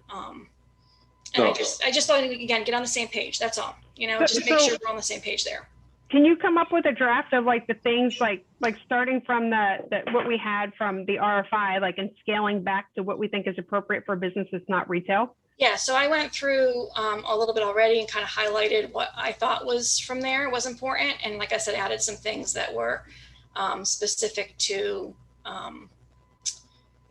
to like odor mitigation. I don't think was even on there because it doesn't address it. It's not really an issue with retail, right? So things like that would need to be addressed for a different type of business. But can I ask a question? Is it though? Because that's a planning board. Like, so I understand we need to approve the business, but planning board is going to take a lot of the questions we're digging into that it's going to try to determine if we're going to recommend it are really planning board review items. And Paul, maybe you can jump in here a little bit, but I just, that's where I don't want to get in the weeds on things that planning board is going to scrutinize beyond belief. So Michael, I guess my thought on that, because I agree again that we're not really an authority at all in here, right? But if we can give a business a heads up and say, hey, listen, these are the questions you're going to be asking, I would love to make it easier for these businesses to get through the rest of the process, so that by the time they get to planning board, we have what happened with oh my gosh, Solar Norton. Yeah, Solar where Norton. there's very few questions, right? I mean, they've already, and any questions they've asked, that planning board has asked, they've already had the material prepared because they already knew we were going to ask it. So I guess that's where I see our role is helping these businesses to get through the rest of the process. And can we help them to figure out what information they need so that by the time they get to that point, they have their ducks in a row, they have everything lined up.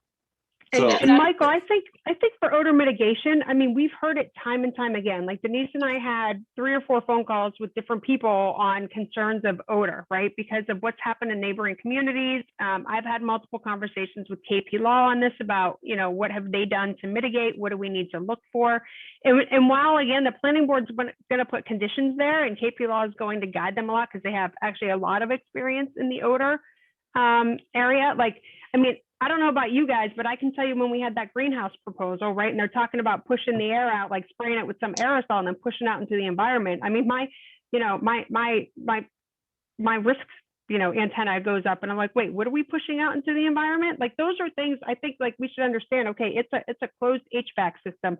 They're going to have a maintenance thing in control, like basic things. And then, you think of it from the HCA, then we're looking at, okay, now we're going to define how many, like, what are we going to do when we get complaints and what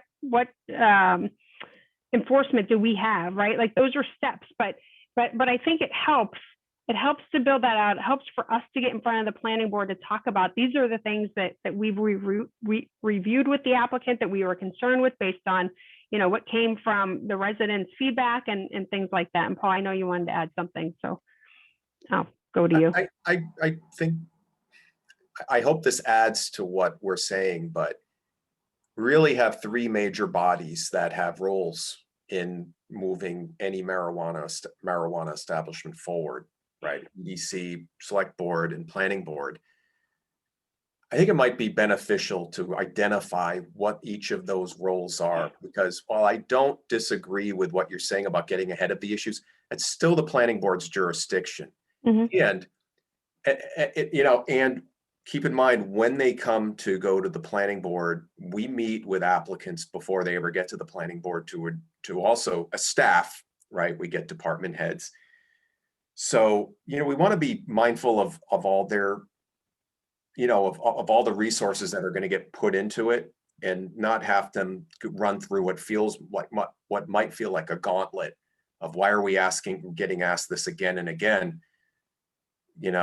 and the planning board's going to want to hear directly from them on crucial issues. So I just wonder if this is, building off of what Sandy's saying, if we really delineate the roles of the 3 different groups. And then you would also include the building commissioner in there too, because once you get to the building permit stage, that we kind of flush that out and stay focused on those responsibilities of each of those let those boards do what they're supposed to do.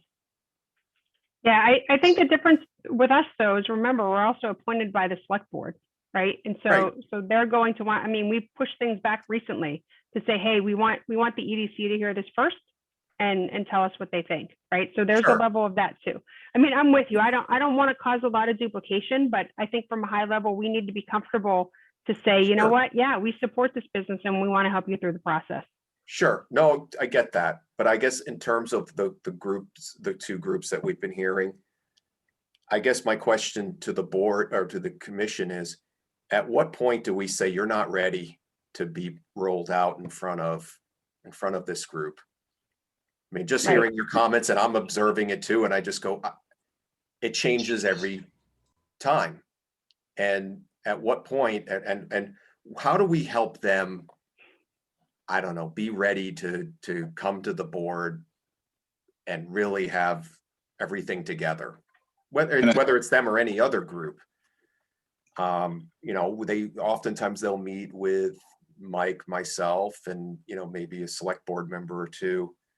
Maybe there's the opportunity, but I think maybe setting some clear expectations for presenters as to what this commission expects from them would be very helpful. Paul, and to that I want to point, see if- everyone be successful, right? I mean, I want to see the two applicants be successful, you know, but So Paul, to that point, that might be what our role is. Maybe it is the business plan, like a draft of a business plan for what marijuana establishment looks like. And I mean, if you can't complete the business plan draft that we laid out for you, you're not ready to go to the select board. You're not ready to go to the planning board, not digging into the nitty gritty of what the facts are there. But if you just can't even present, like this group is Renee. I'm with you, yeah. everybody is, and that's the thing is like, I'm trying to give them an opportunity to bring you've it done together great. and show us, and Yeah. So right, like I'd love to see. I mean, it's a new business, right? It's a new business. It shows diversity. It's a social equity applicant on one of them. I mean, I'd love to be able to say, like, let's move it forward, but I can't. I'm not at the, like, there's something's not connecting, and maybe it's the changes. I don't know. I mean, you know, I had a very frank conversation with them on the phone to say, look, there's a lot of questions, more than I thought there were going to be. You might want to take some time to look at them, and then a new thing was proposed to me that I won't even talk about on here. But I'm like, look, like, focus. You know, focus on what it is. I mean, I think at the last meeting when that whole property was, and I said this, I said, you brought up the solar property. Well, now there are questions about it, but it's not in your proposal. So, you know, change number 3 or 4. So no, I'm with you guys, but like, I want to, and I said this in the first meeting, I'm like, I want to provide an opportunity for somebody to come in and be successful. I just, right now I'm at the point, I don't know how to get to where we are to that point. So if I can jump in for a second, though, I know I'm the FNG here, and so for what it's worth, I mean, I expected our role is kind of first step, pre-vetting before it gets to the people that make the actual decisions and vote on it and get into all the technical.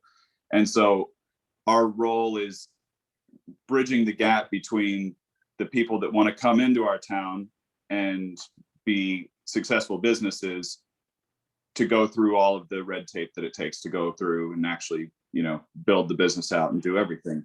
So all of the questions that I asked, including the stuff about the financials, is directly to that. It is a cluster. What they put forth in front of us, like, no loan officer at any bank, if they could go to a bank, would look at it and go, yeah, I'll give you money for that. Like, you got private equity that's backing it. Who's the private equity? How are you going to do this? You know, if your financials look like you just grab numbers out of the air, that doesn't put a whole lot of confidence in me that you're going to be a successful business, that, you know, you're putting all of this effort for, you know, the planning board and the building commissioner and the select board to look at all of it and spend the time and energy and resources to review all of this stuff for something that is never even going to get off the ground. And at the same time, all of the energy and expertise and stuff that was gone into the retail establishments and the vetting that was done into that, when these two companies come in and basically say that they're going to be almost direct competitors, or at least one of them is going to be a direct competitor to the retail, because they're going to be selling to the same consumers, except they'll deliver it to your doorstep.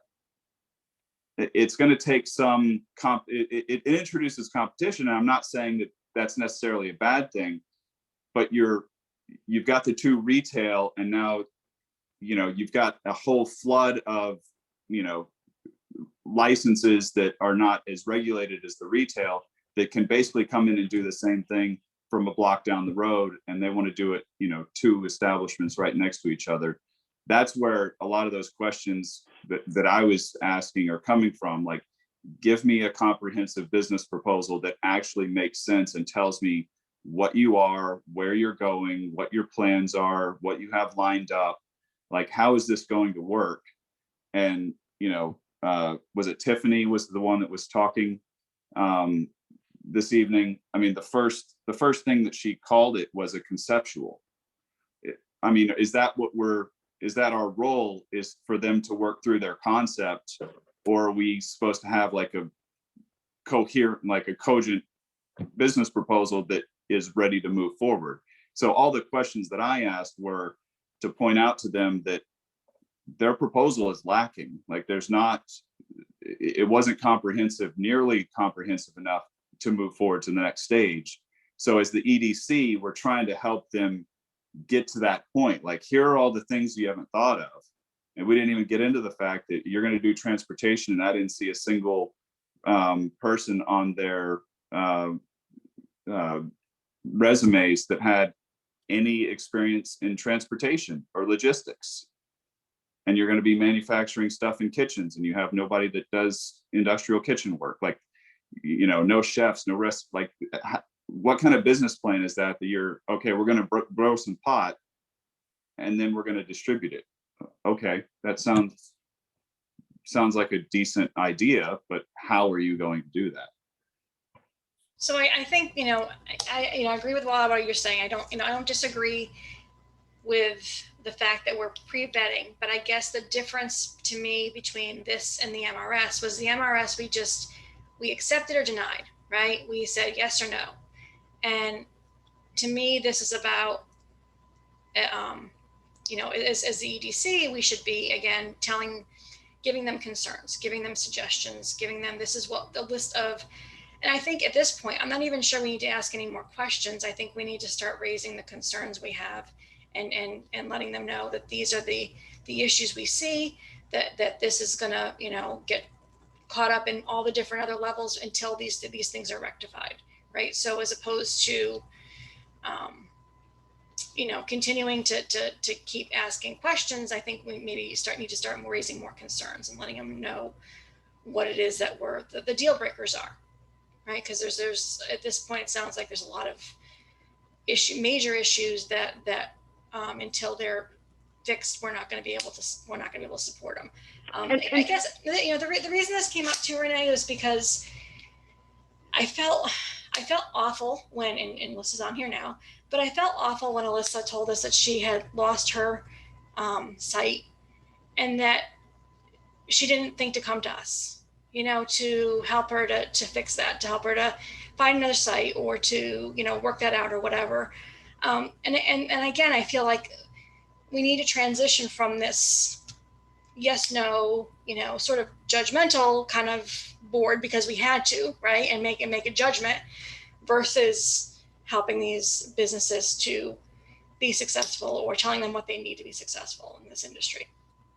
Well, Sandy, I don't, I can't comment on why Alyssa didn't come to us, but the same situation Exit 10 is in, and they've made multiple calls to myself and Paul. I think that you may have talked to him, or maybe it was Mike, to say, hey, we're in this situation, like, what do you recommend, right? And I even said to him, I said, look, anytime you want to come back to the EDC, like, you let me know, and we can brainstorm on this. And he's like, well, I think I have some ideas, so let me move with those first, right?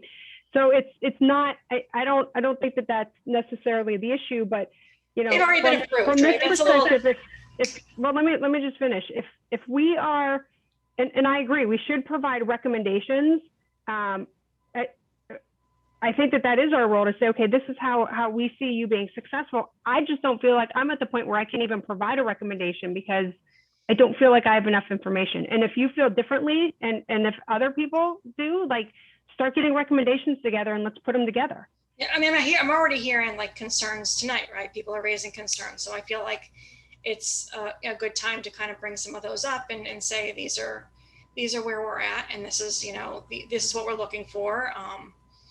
If more experience in certain areas is it been a definite from the beginning, right? I think they've shown improvement, but I think that the lack of experience and all the different types of businesses they have simultaneously going, right? We had that conversation a few weeks ago that they're doing a lot here, right? They're multitasking in a lot of different ways and doing a lot of different businesses all at once.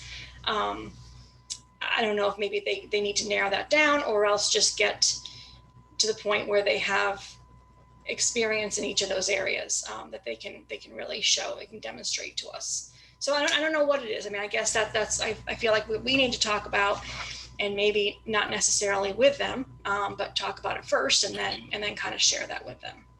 Well, I mean, it's open meeting, so they're going to end up being on the call regardless, right? Right. I can that's fine. close it down to comment and we Hello. can have discussion, but yeah, that's fine. But I think we need to again have kind of our own discussions too, and kind of start having getting to the point where we're giving them feedback and concerns and that suggestions and things.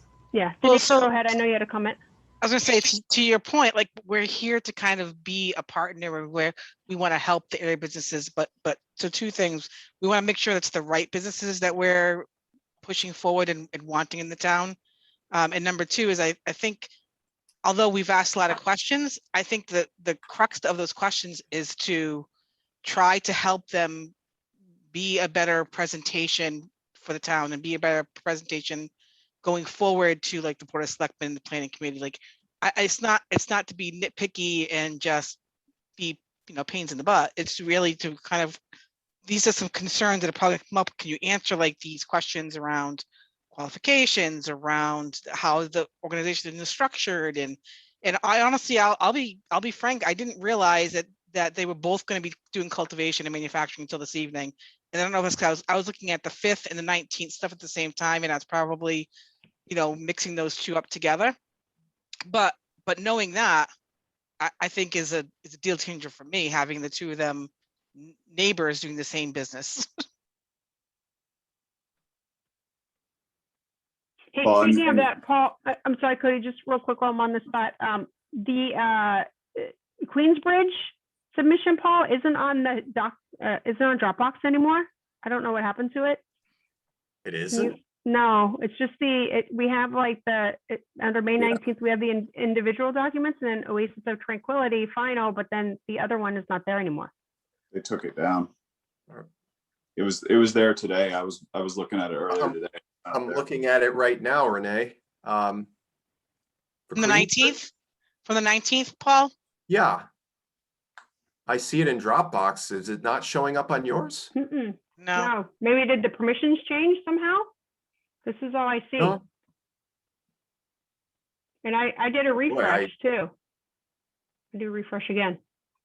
Okay. Paul has some secret access. No, I do No, not. we all saw it there. He fixed the glitch.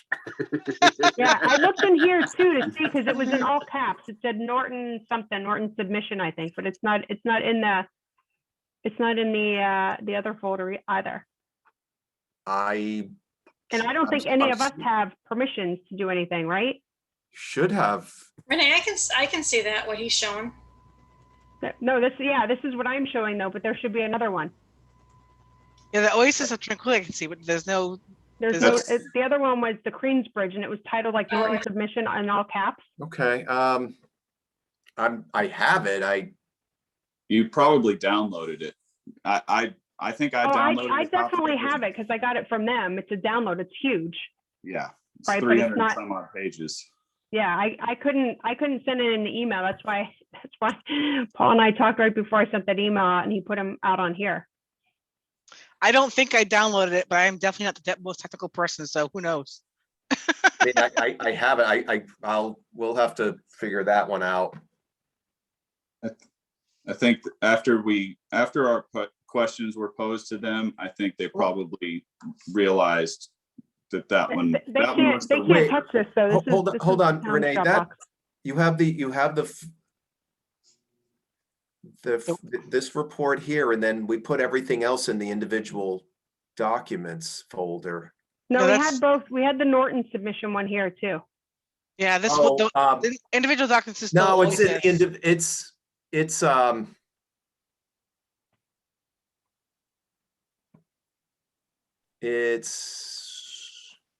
Yeah, all the Queensbridge stuff is gone now because the individual documents was only ever Oasis. Yeah, Paul, I don't think, Paul, that you loaded that. This is the one that we're looking for. So this is, I have it downloaded because they sent it to us, right? And I was going to send it to the EDC. Oh, It you wasn't probably here. can't see. Hold on. It wasn't here earlier because that's when I was making my notes because it was right next to, like, there was two documents that looked like this Oasis one. There was one right next to it, like it looked like a Word document, but when you opened it, it was the full. You know what's submission. weird? Let me show you guys this. Can you see Queensbridge up on my screen? No, you got it on your other screen. I It's think hot. somehow it's a linked. Hold on, let me show that. Oh, no, you know what? I think that's I'm having a problem with my Adobe. Let me share real quick. Although this does say that the title of the Dropbox just says the Hill Street Oasis of Tranquility. So maybe it's in the wrong Dropbox. No, Where- I moved where the- everything into one site. So, and this is the one, Yeah, we want this one, yeah, for Queensbridge. right? Now it's gonna close on me because there's something wrong with my Adobe, but.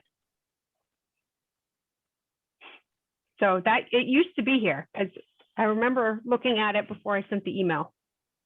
Yeah, I don't know where it is, but I was gonna relook at it because I'm like, clearly I missed something because This is all the first, this was the first Yeah, stuff, the greenhouse stuff. yeah, and the one on the 5th has Queensbridge as just transportation. It's gonna be resolved this evening, you think? Because my cat gave up on this meeting. He won't even come over to the screen. Well, anyway, Renee, so which let's talk- documents? It's Which the one that's titled Norton submission, all caps. That's the one that's missing from here. It's the that's Queensbridge. Oasis of Tranquility, the Norton submission. Norton submission is just Queensbridge. But okay, so It literally just, Renee, highlight that PDF, please, one? because I think that's the Norton submission. no, this is the Oasis of Tranquility final Norton submission. The other one was titled just Norton submission, all Yeah, caps. but it's the same document. Mm-mm. No, Now, they're- because they're No? different- I'll launch the Norton, I'll launch the Queensbridge one. I can't keep it up because my Adobe keeps. Yeah, but that telling was me. so I I had hit to the wrong delete one, a hold on. file. I had to delete a file in this folder today that I realized because I had put Queensbridge's final submission in Oasis of Tranquility. That's the Right. one we're looking at, though. Yeah, that's. Yeah, but so that's you under deleted it. Queensbridge. That's in the Queensbridge folder. So where's the Queensbridge folder? Because we never had a Queensbridge folder before. Yeah, So you I do. sent everybody this link and said, go into the May 19th. No. Okay. God I dang it. sent you a different link, Renee, because I've created a folder for, A separate one. I've Okay, created so an you EDC moved it, folder. okay. And Yeah. it had two folders, one for the Hill Street and one for Washington. Okay, well, I haven't seen that email if you sent it, but everybody was going off of this link here Oh, well, that's a problem. and then into the May 19th Not a meeting material. Okay, I will send this back out. It's probably best to have separate folders for the two since we're going to be discussing them separately anyways. Yeah, I Yeah. agree. But they had uploaded them all together originally. Okay, so is there anything more that we want to talk about in respect to the role? And I'm going to show, can you guys see when I share my screen, is it coming through clear? To you? Or does the font look all, I think there's something wrong with my monitor or the way it's displaying, like it's all blurry. But It's can you all guys clear see to this me. clearly? Okay. So, I also have a 32-inch screen in front of me. So yeah, that's what mine is, but it's So- running off of my laptop and it's blurry. So what do I put for a result of this discussion about the EDC role in, I would say, in business applicants in general, not necessarily just these, right? But to be further discussed.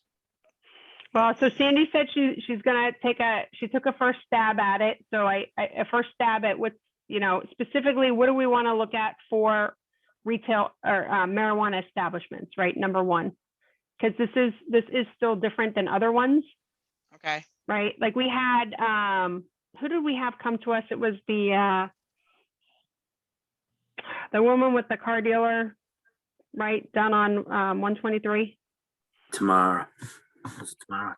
I believe it was her name. Yeah. Yeah, so still, kind of going back to reviews of businesses, but the difference is the other ones don't have the CCC or all of the requirements that have to happen, for the town to engage in an agreement and do all the other things. So this still has a little bit more that need to happen. So Sandy, I think you were going to take a stab at what does it look like? What could we provide to people? Say these are things that we'd like to discuss to make sure that they're, I think she left. Are you still no, here, she's right Sandy? there.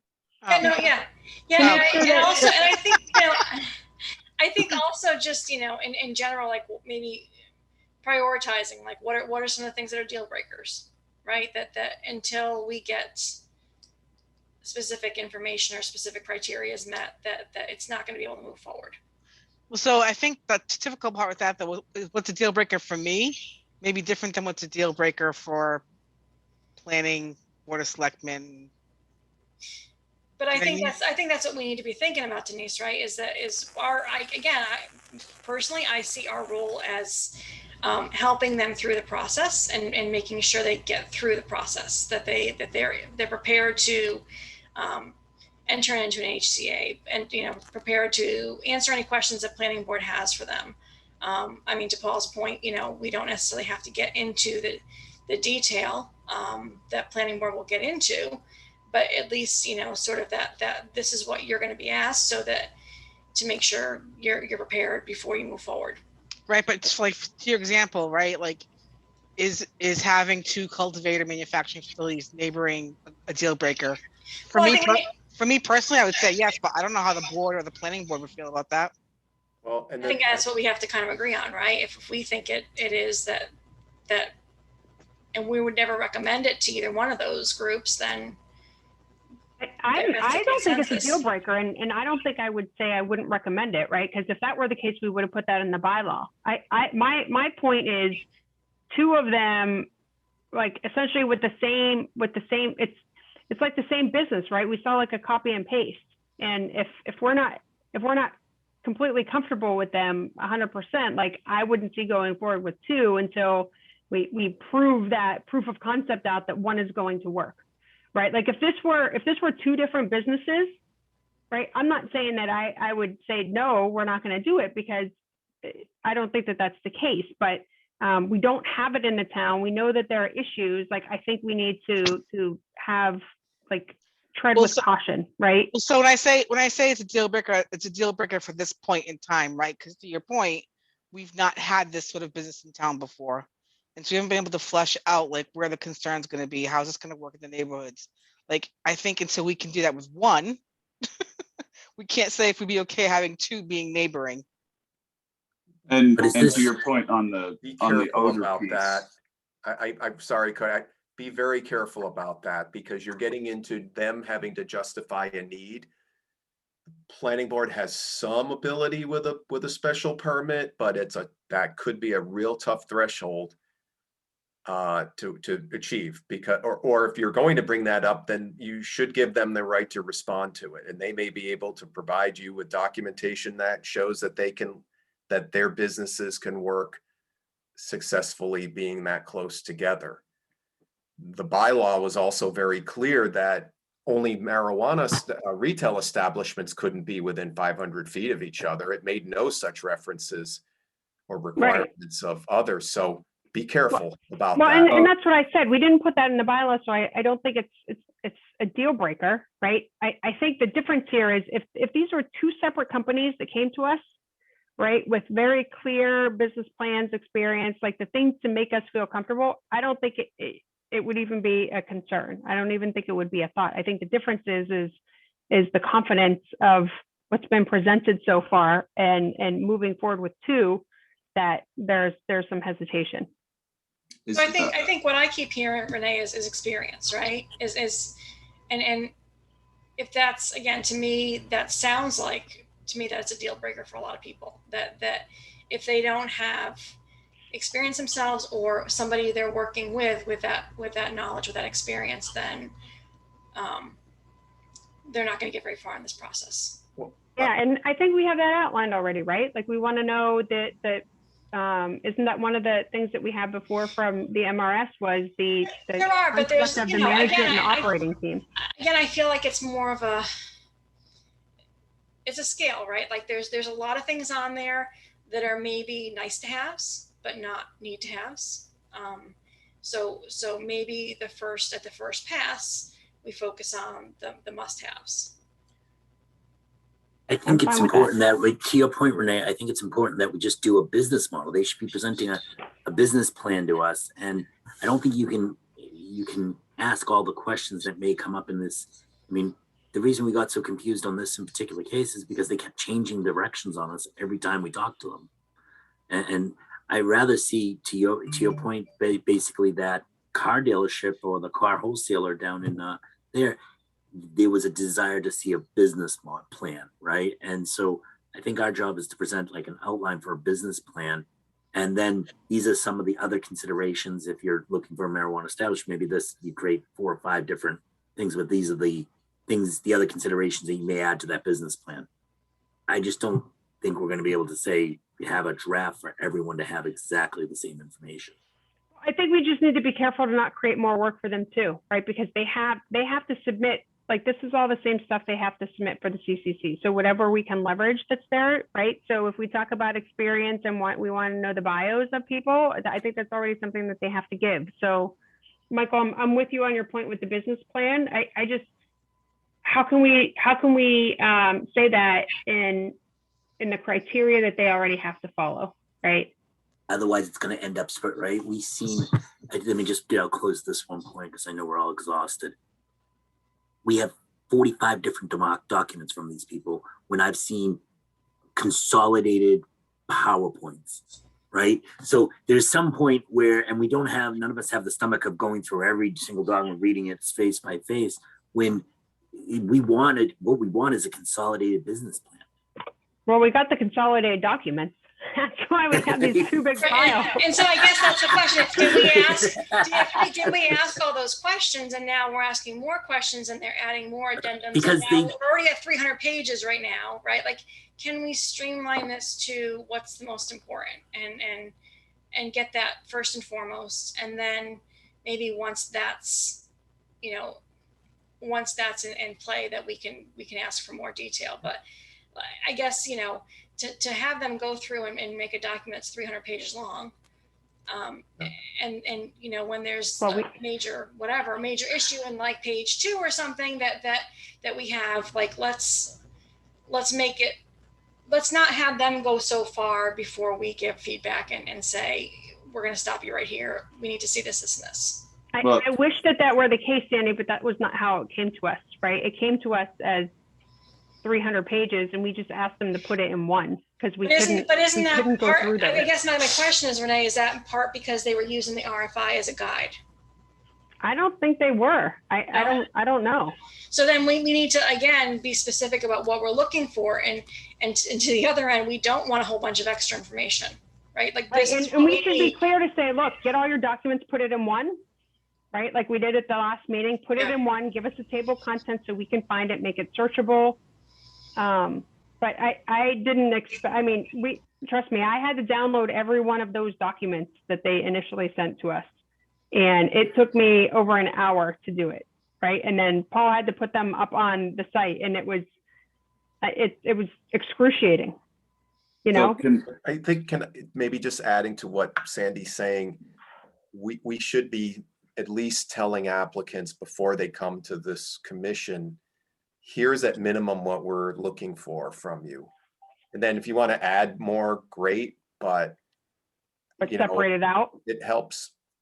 Well, I mean, just to add clarity, you know, to set an expectation of here are the things, whether it's the business plan, whatever else this commission wants to see, you should be putting it in some sort of checklist or some document to say, before we'll hear this, you need to provide this information to us. Yeah. You'd have to work through that. The other thing I would just say, you know, and with Sandy, your comment about, you know, what is the highest priority? I would also, I think this is adding to it, but making sure it's something we can legally, you know, information that we would use that helps us make a decision. So again, like with the need issue, you know, that might be, you know, a little more challenging to make a finding based on, but, you know, making sure that, you know, if these things aren't being met, that, you know, legally we can say, look, we can deny it and feel comfortable denying it. And remember, we're not denying, we're just, Or recommend, I'm sorry, yeah, recommending. Yeah. You know, yeah. we just wouldn't recommend it to the select board. Yeah. Can I just, Michael, thank you for pointing out, but for whatever reason was not registering in my brain, why someone that is giving a proposal hasn't put a PowerPoint together. Like, here are the talking points, here are the pictures, here's all the bullet points of everything we want to talk about, instead of here's just a data dump of every document that you've asked for. Why isn't there a coherent, like, 15-point PowerPoint slides to say, here's all the things that was that you our asked first for? meeting, Cody. Oh, but that was at the wrong location. Like, they've changed it all. So there's no, like, where is that? If they've changed the proposal, then they should have a PowerPoint to Update it, say, yes. this is what we're going to do. You're You're on muted, mute. Michael. You would think that one slide would be just changed. You know what? We've changed our location. These are the reason we changed it. Cody, I have no idea, but you know, something. This is business school 101. Did we see a presentation with the 140 location? So we saw one initially with Hill Street. Did we see one with 140? How was that presented to us? I don't even remember at this point. I mean, I can't remember. All I know is obviously they had to move from there because it wouldn't do manufacturing. guys, I mean, we're not. I don't know. Let's let, I know we're all tired.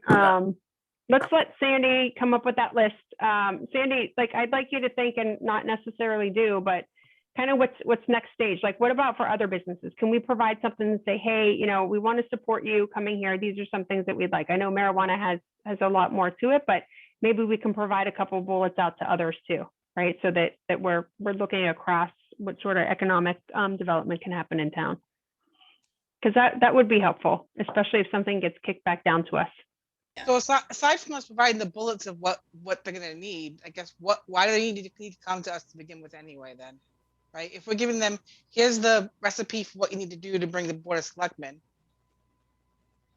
Well, because we still want to validate that, right? We still want to have some discussion and make sure that there aren't areas, like if they were to come and say, okay, you have odor mitigation, they put a copy paste from the CCC, well, that's not going to help at all. Right? But we just talked about that would be planning's issue, right? Planning's going to dive deep into it, but I think we want a general understanding. We don't do this with common Vics. We don't even do this with other licensing, right? And I know it's different, Renee, but it's just totally different, Michael. Right. I'm not trying. Yeah, I'm not trying to argue not seeing them, but I'm trying to understand what the role is, and I'm getting more confused. Like I would say, like, from, if we don't want to cross over, like, I would say things like, I know there's a question there about, well, what community support are you going to provide? That's part of the HCA and it's built into the template, which we reviewed that template and gave it to the select board and they approved it, right? I don't see the need for that because that's going to be part of a separate negotiation and agreement, right? Just like Mike does with the TIFs before it comes to us. Like that's already happening. I don't want to see us going down into planning board things either, but we should prepare them to say, this is the opposition that you're going to get from the residents in the town when you do your public information session, and go through that too, right? Like this. So this particular group, Paul and I got many emails saying, okay, we're going to go to the EDC. Is this, are you notifying abutters or do we need to notify abutters, right? And we had to back up to say, look, that's not our role. Like you first need to like enter into an HCA, and you're responsible for a public information session, not us. Like they didn't even know the steps to go through, right? That's where we add value. But a lot of that, like I said, we were, I can't even tell you how many emails we got. We were peppered with emails on changes and things like that. So, but we didn't add that. Paul took care of that, right? That didn't come to us. That it came to me. I think I had the conversation. Paul, I don't know if you did too. Yeah, I don't think I did with them, but I think also I would add that, early on, I think the best thing we can do to help them is to tell them if they're, and this is not specific to Oasis and Queensbridge, but oftentimes I get calls from people who are asking about projects, and I'll just let them know that they may be just a local business or whatnot. And I'll just say, you need to get an engineer or an attorney who understands our bylaw. And I think that's also very true here in this case, that they need to make sure they have people who are familiar with not just the CCC, but our bylaw. It's not really on us we want to help step them through it, but there are going to be things that in any project that comes forward that we can't answer. You might need an engineer or you might need an attorney on it. And I think that's very helpful to them. They have their team, but maybe they need to build their capacity a bit more. There were some fundamental things when I was looking at their timeline. They didn't even include the special permitting process. Like that's a big omission. Right. And I think if they get someone, again, our part would just be to point out to them that, you might need to fill in some gaps that you have on your level of expertise. So Sandy, maybe something to add to that too would be like our reference site, right? Like here's where the bylaw is, even though it still hasn't been approved and posted, but we can probably do like a draft to the warrant. Yep, that's fine. And then that way it'll tell them, these are the things that you want to look at beforehand. These are things that, we'd like to discuss to make sure that. I think they have it though. Wasn't it in one of the documents that they provided? I don't know. I'm just speaking in general to like what can we put together to make applicants aware of what those things are, right? Like we have, Gotcha. like I don't know if they were aware of the bylaw for the excise tax, right? It's a separate bylaw. Would it be helpful for us to put together our own, like, this is an expected timeline, this is a realistic timeline for Norton? Obviously, their building requirements and whether there's an existing building or retrofitting a building or whatever, that's obviously going to be on them. But this is the Norton process timeline that you can expect, because we've seen that over and over again where people have been unrealistic about how long it's going to take to get through our process.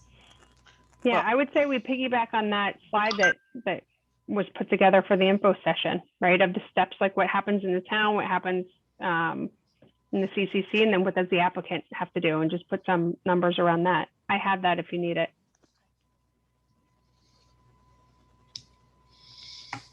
Madam Chair, would you ever entertain a motion to adjourn? If there are no other comments on that, I would entertain any motion. Michael, man, it's only 10:50. I was going to tell you early on that I had a hard stop at 9. I don't know how we ended up to, actually it's 10:59. I don't know how we ended up to 11. I have a ton of work to do. Yeah. Anything else for Sandy as she's putting this together? Nope. Okay, so the chair would entertain a motion to adjourn at 10:59. Motion adjourn. Second. Boy, geez, that was fast. I'm sorry. What did you say? I didn't catch that. To me, so it's too fast. Okay. 11 Take it- She's typing it up. Okay, Michael, Aye. Denise, Aye. Sandy, Yes. Sharon, Yes. and I also say yes. And we are adjourned at 11 o'clock. I think that's a record for us. Wow, 11 o'clock. It's 11 o'clock. Okay. Good night, folks. Thank you so much for the Good night, discussion everybody. and Thank you all. looking forward to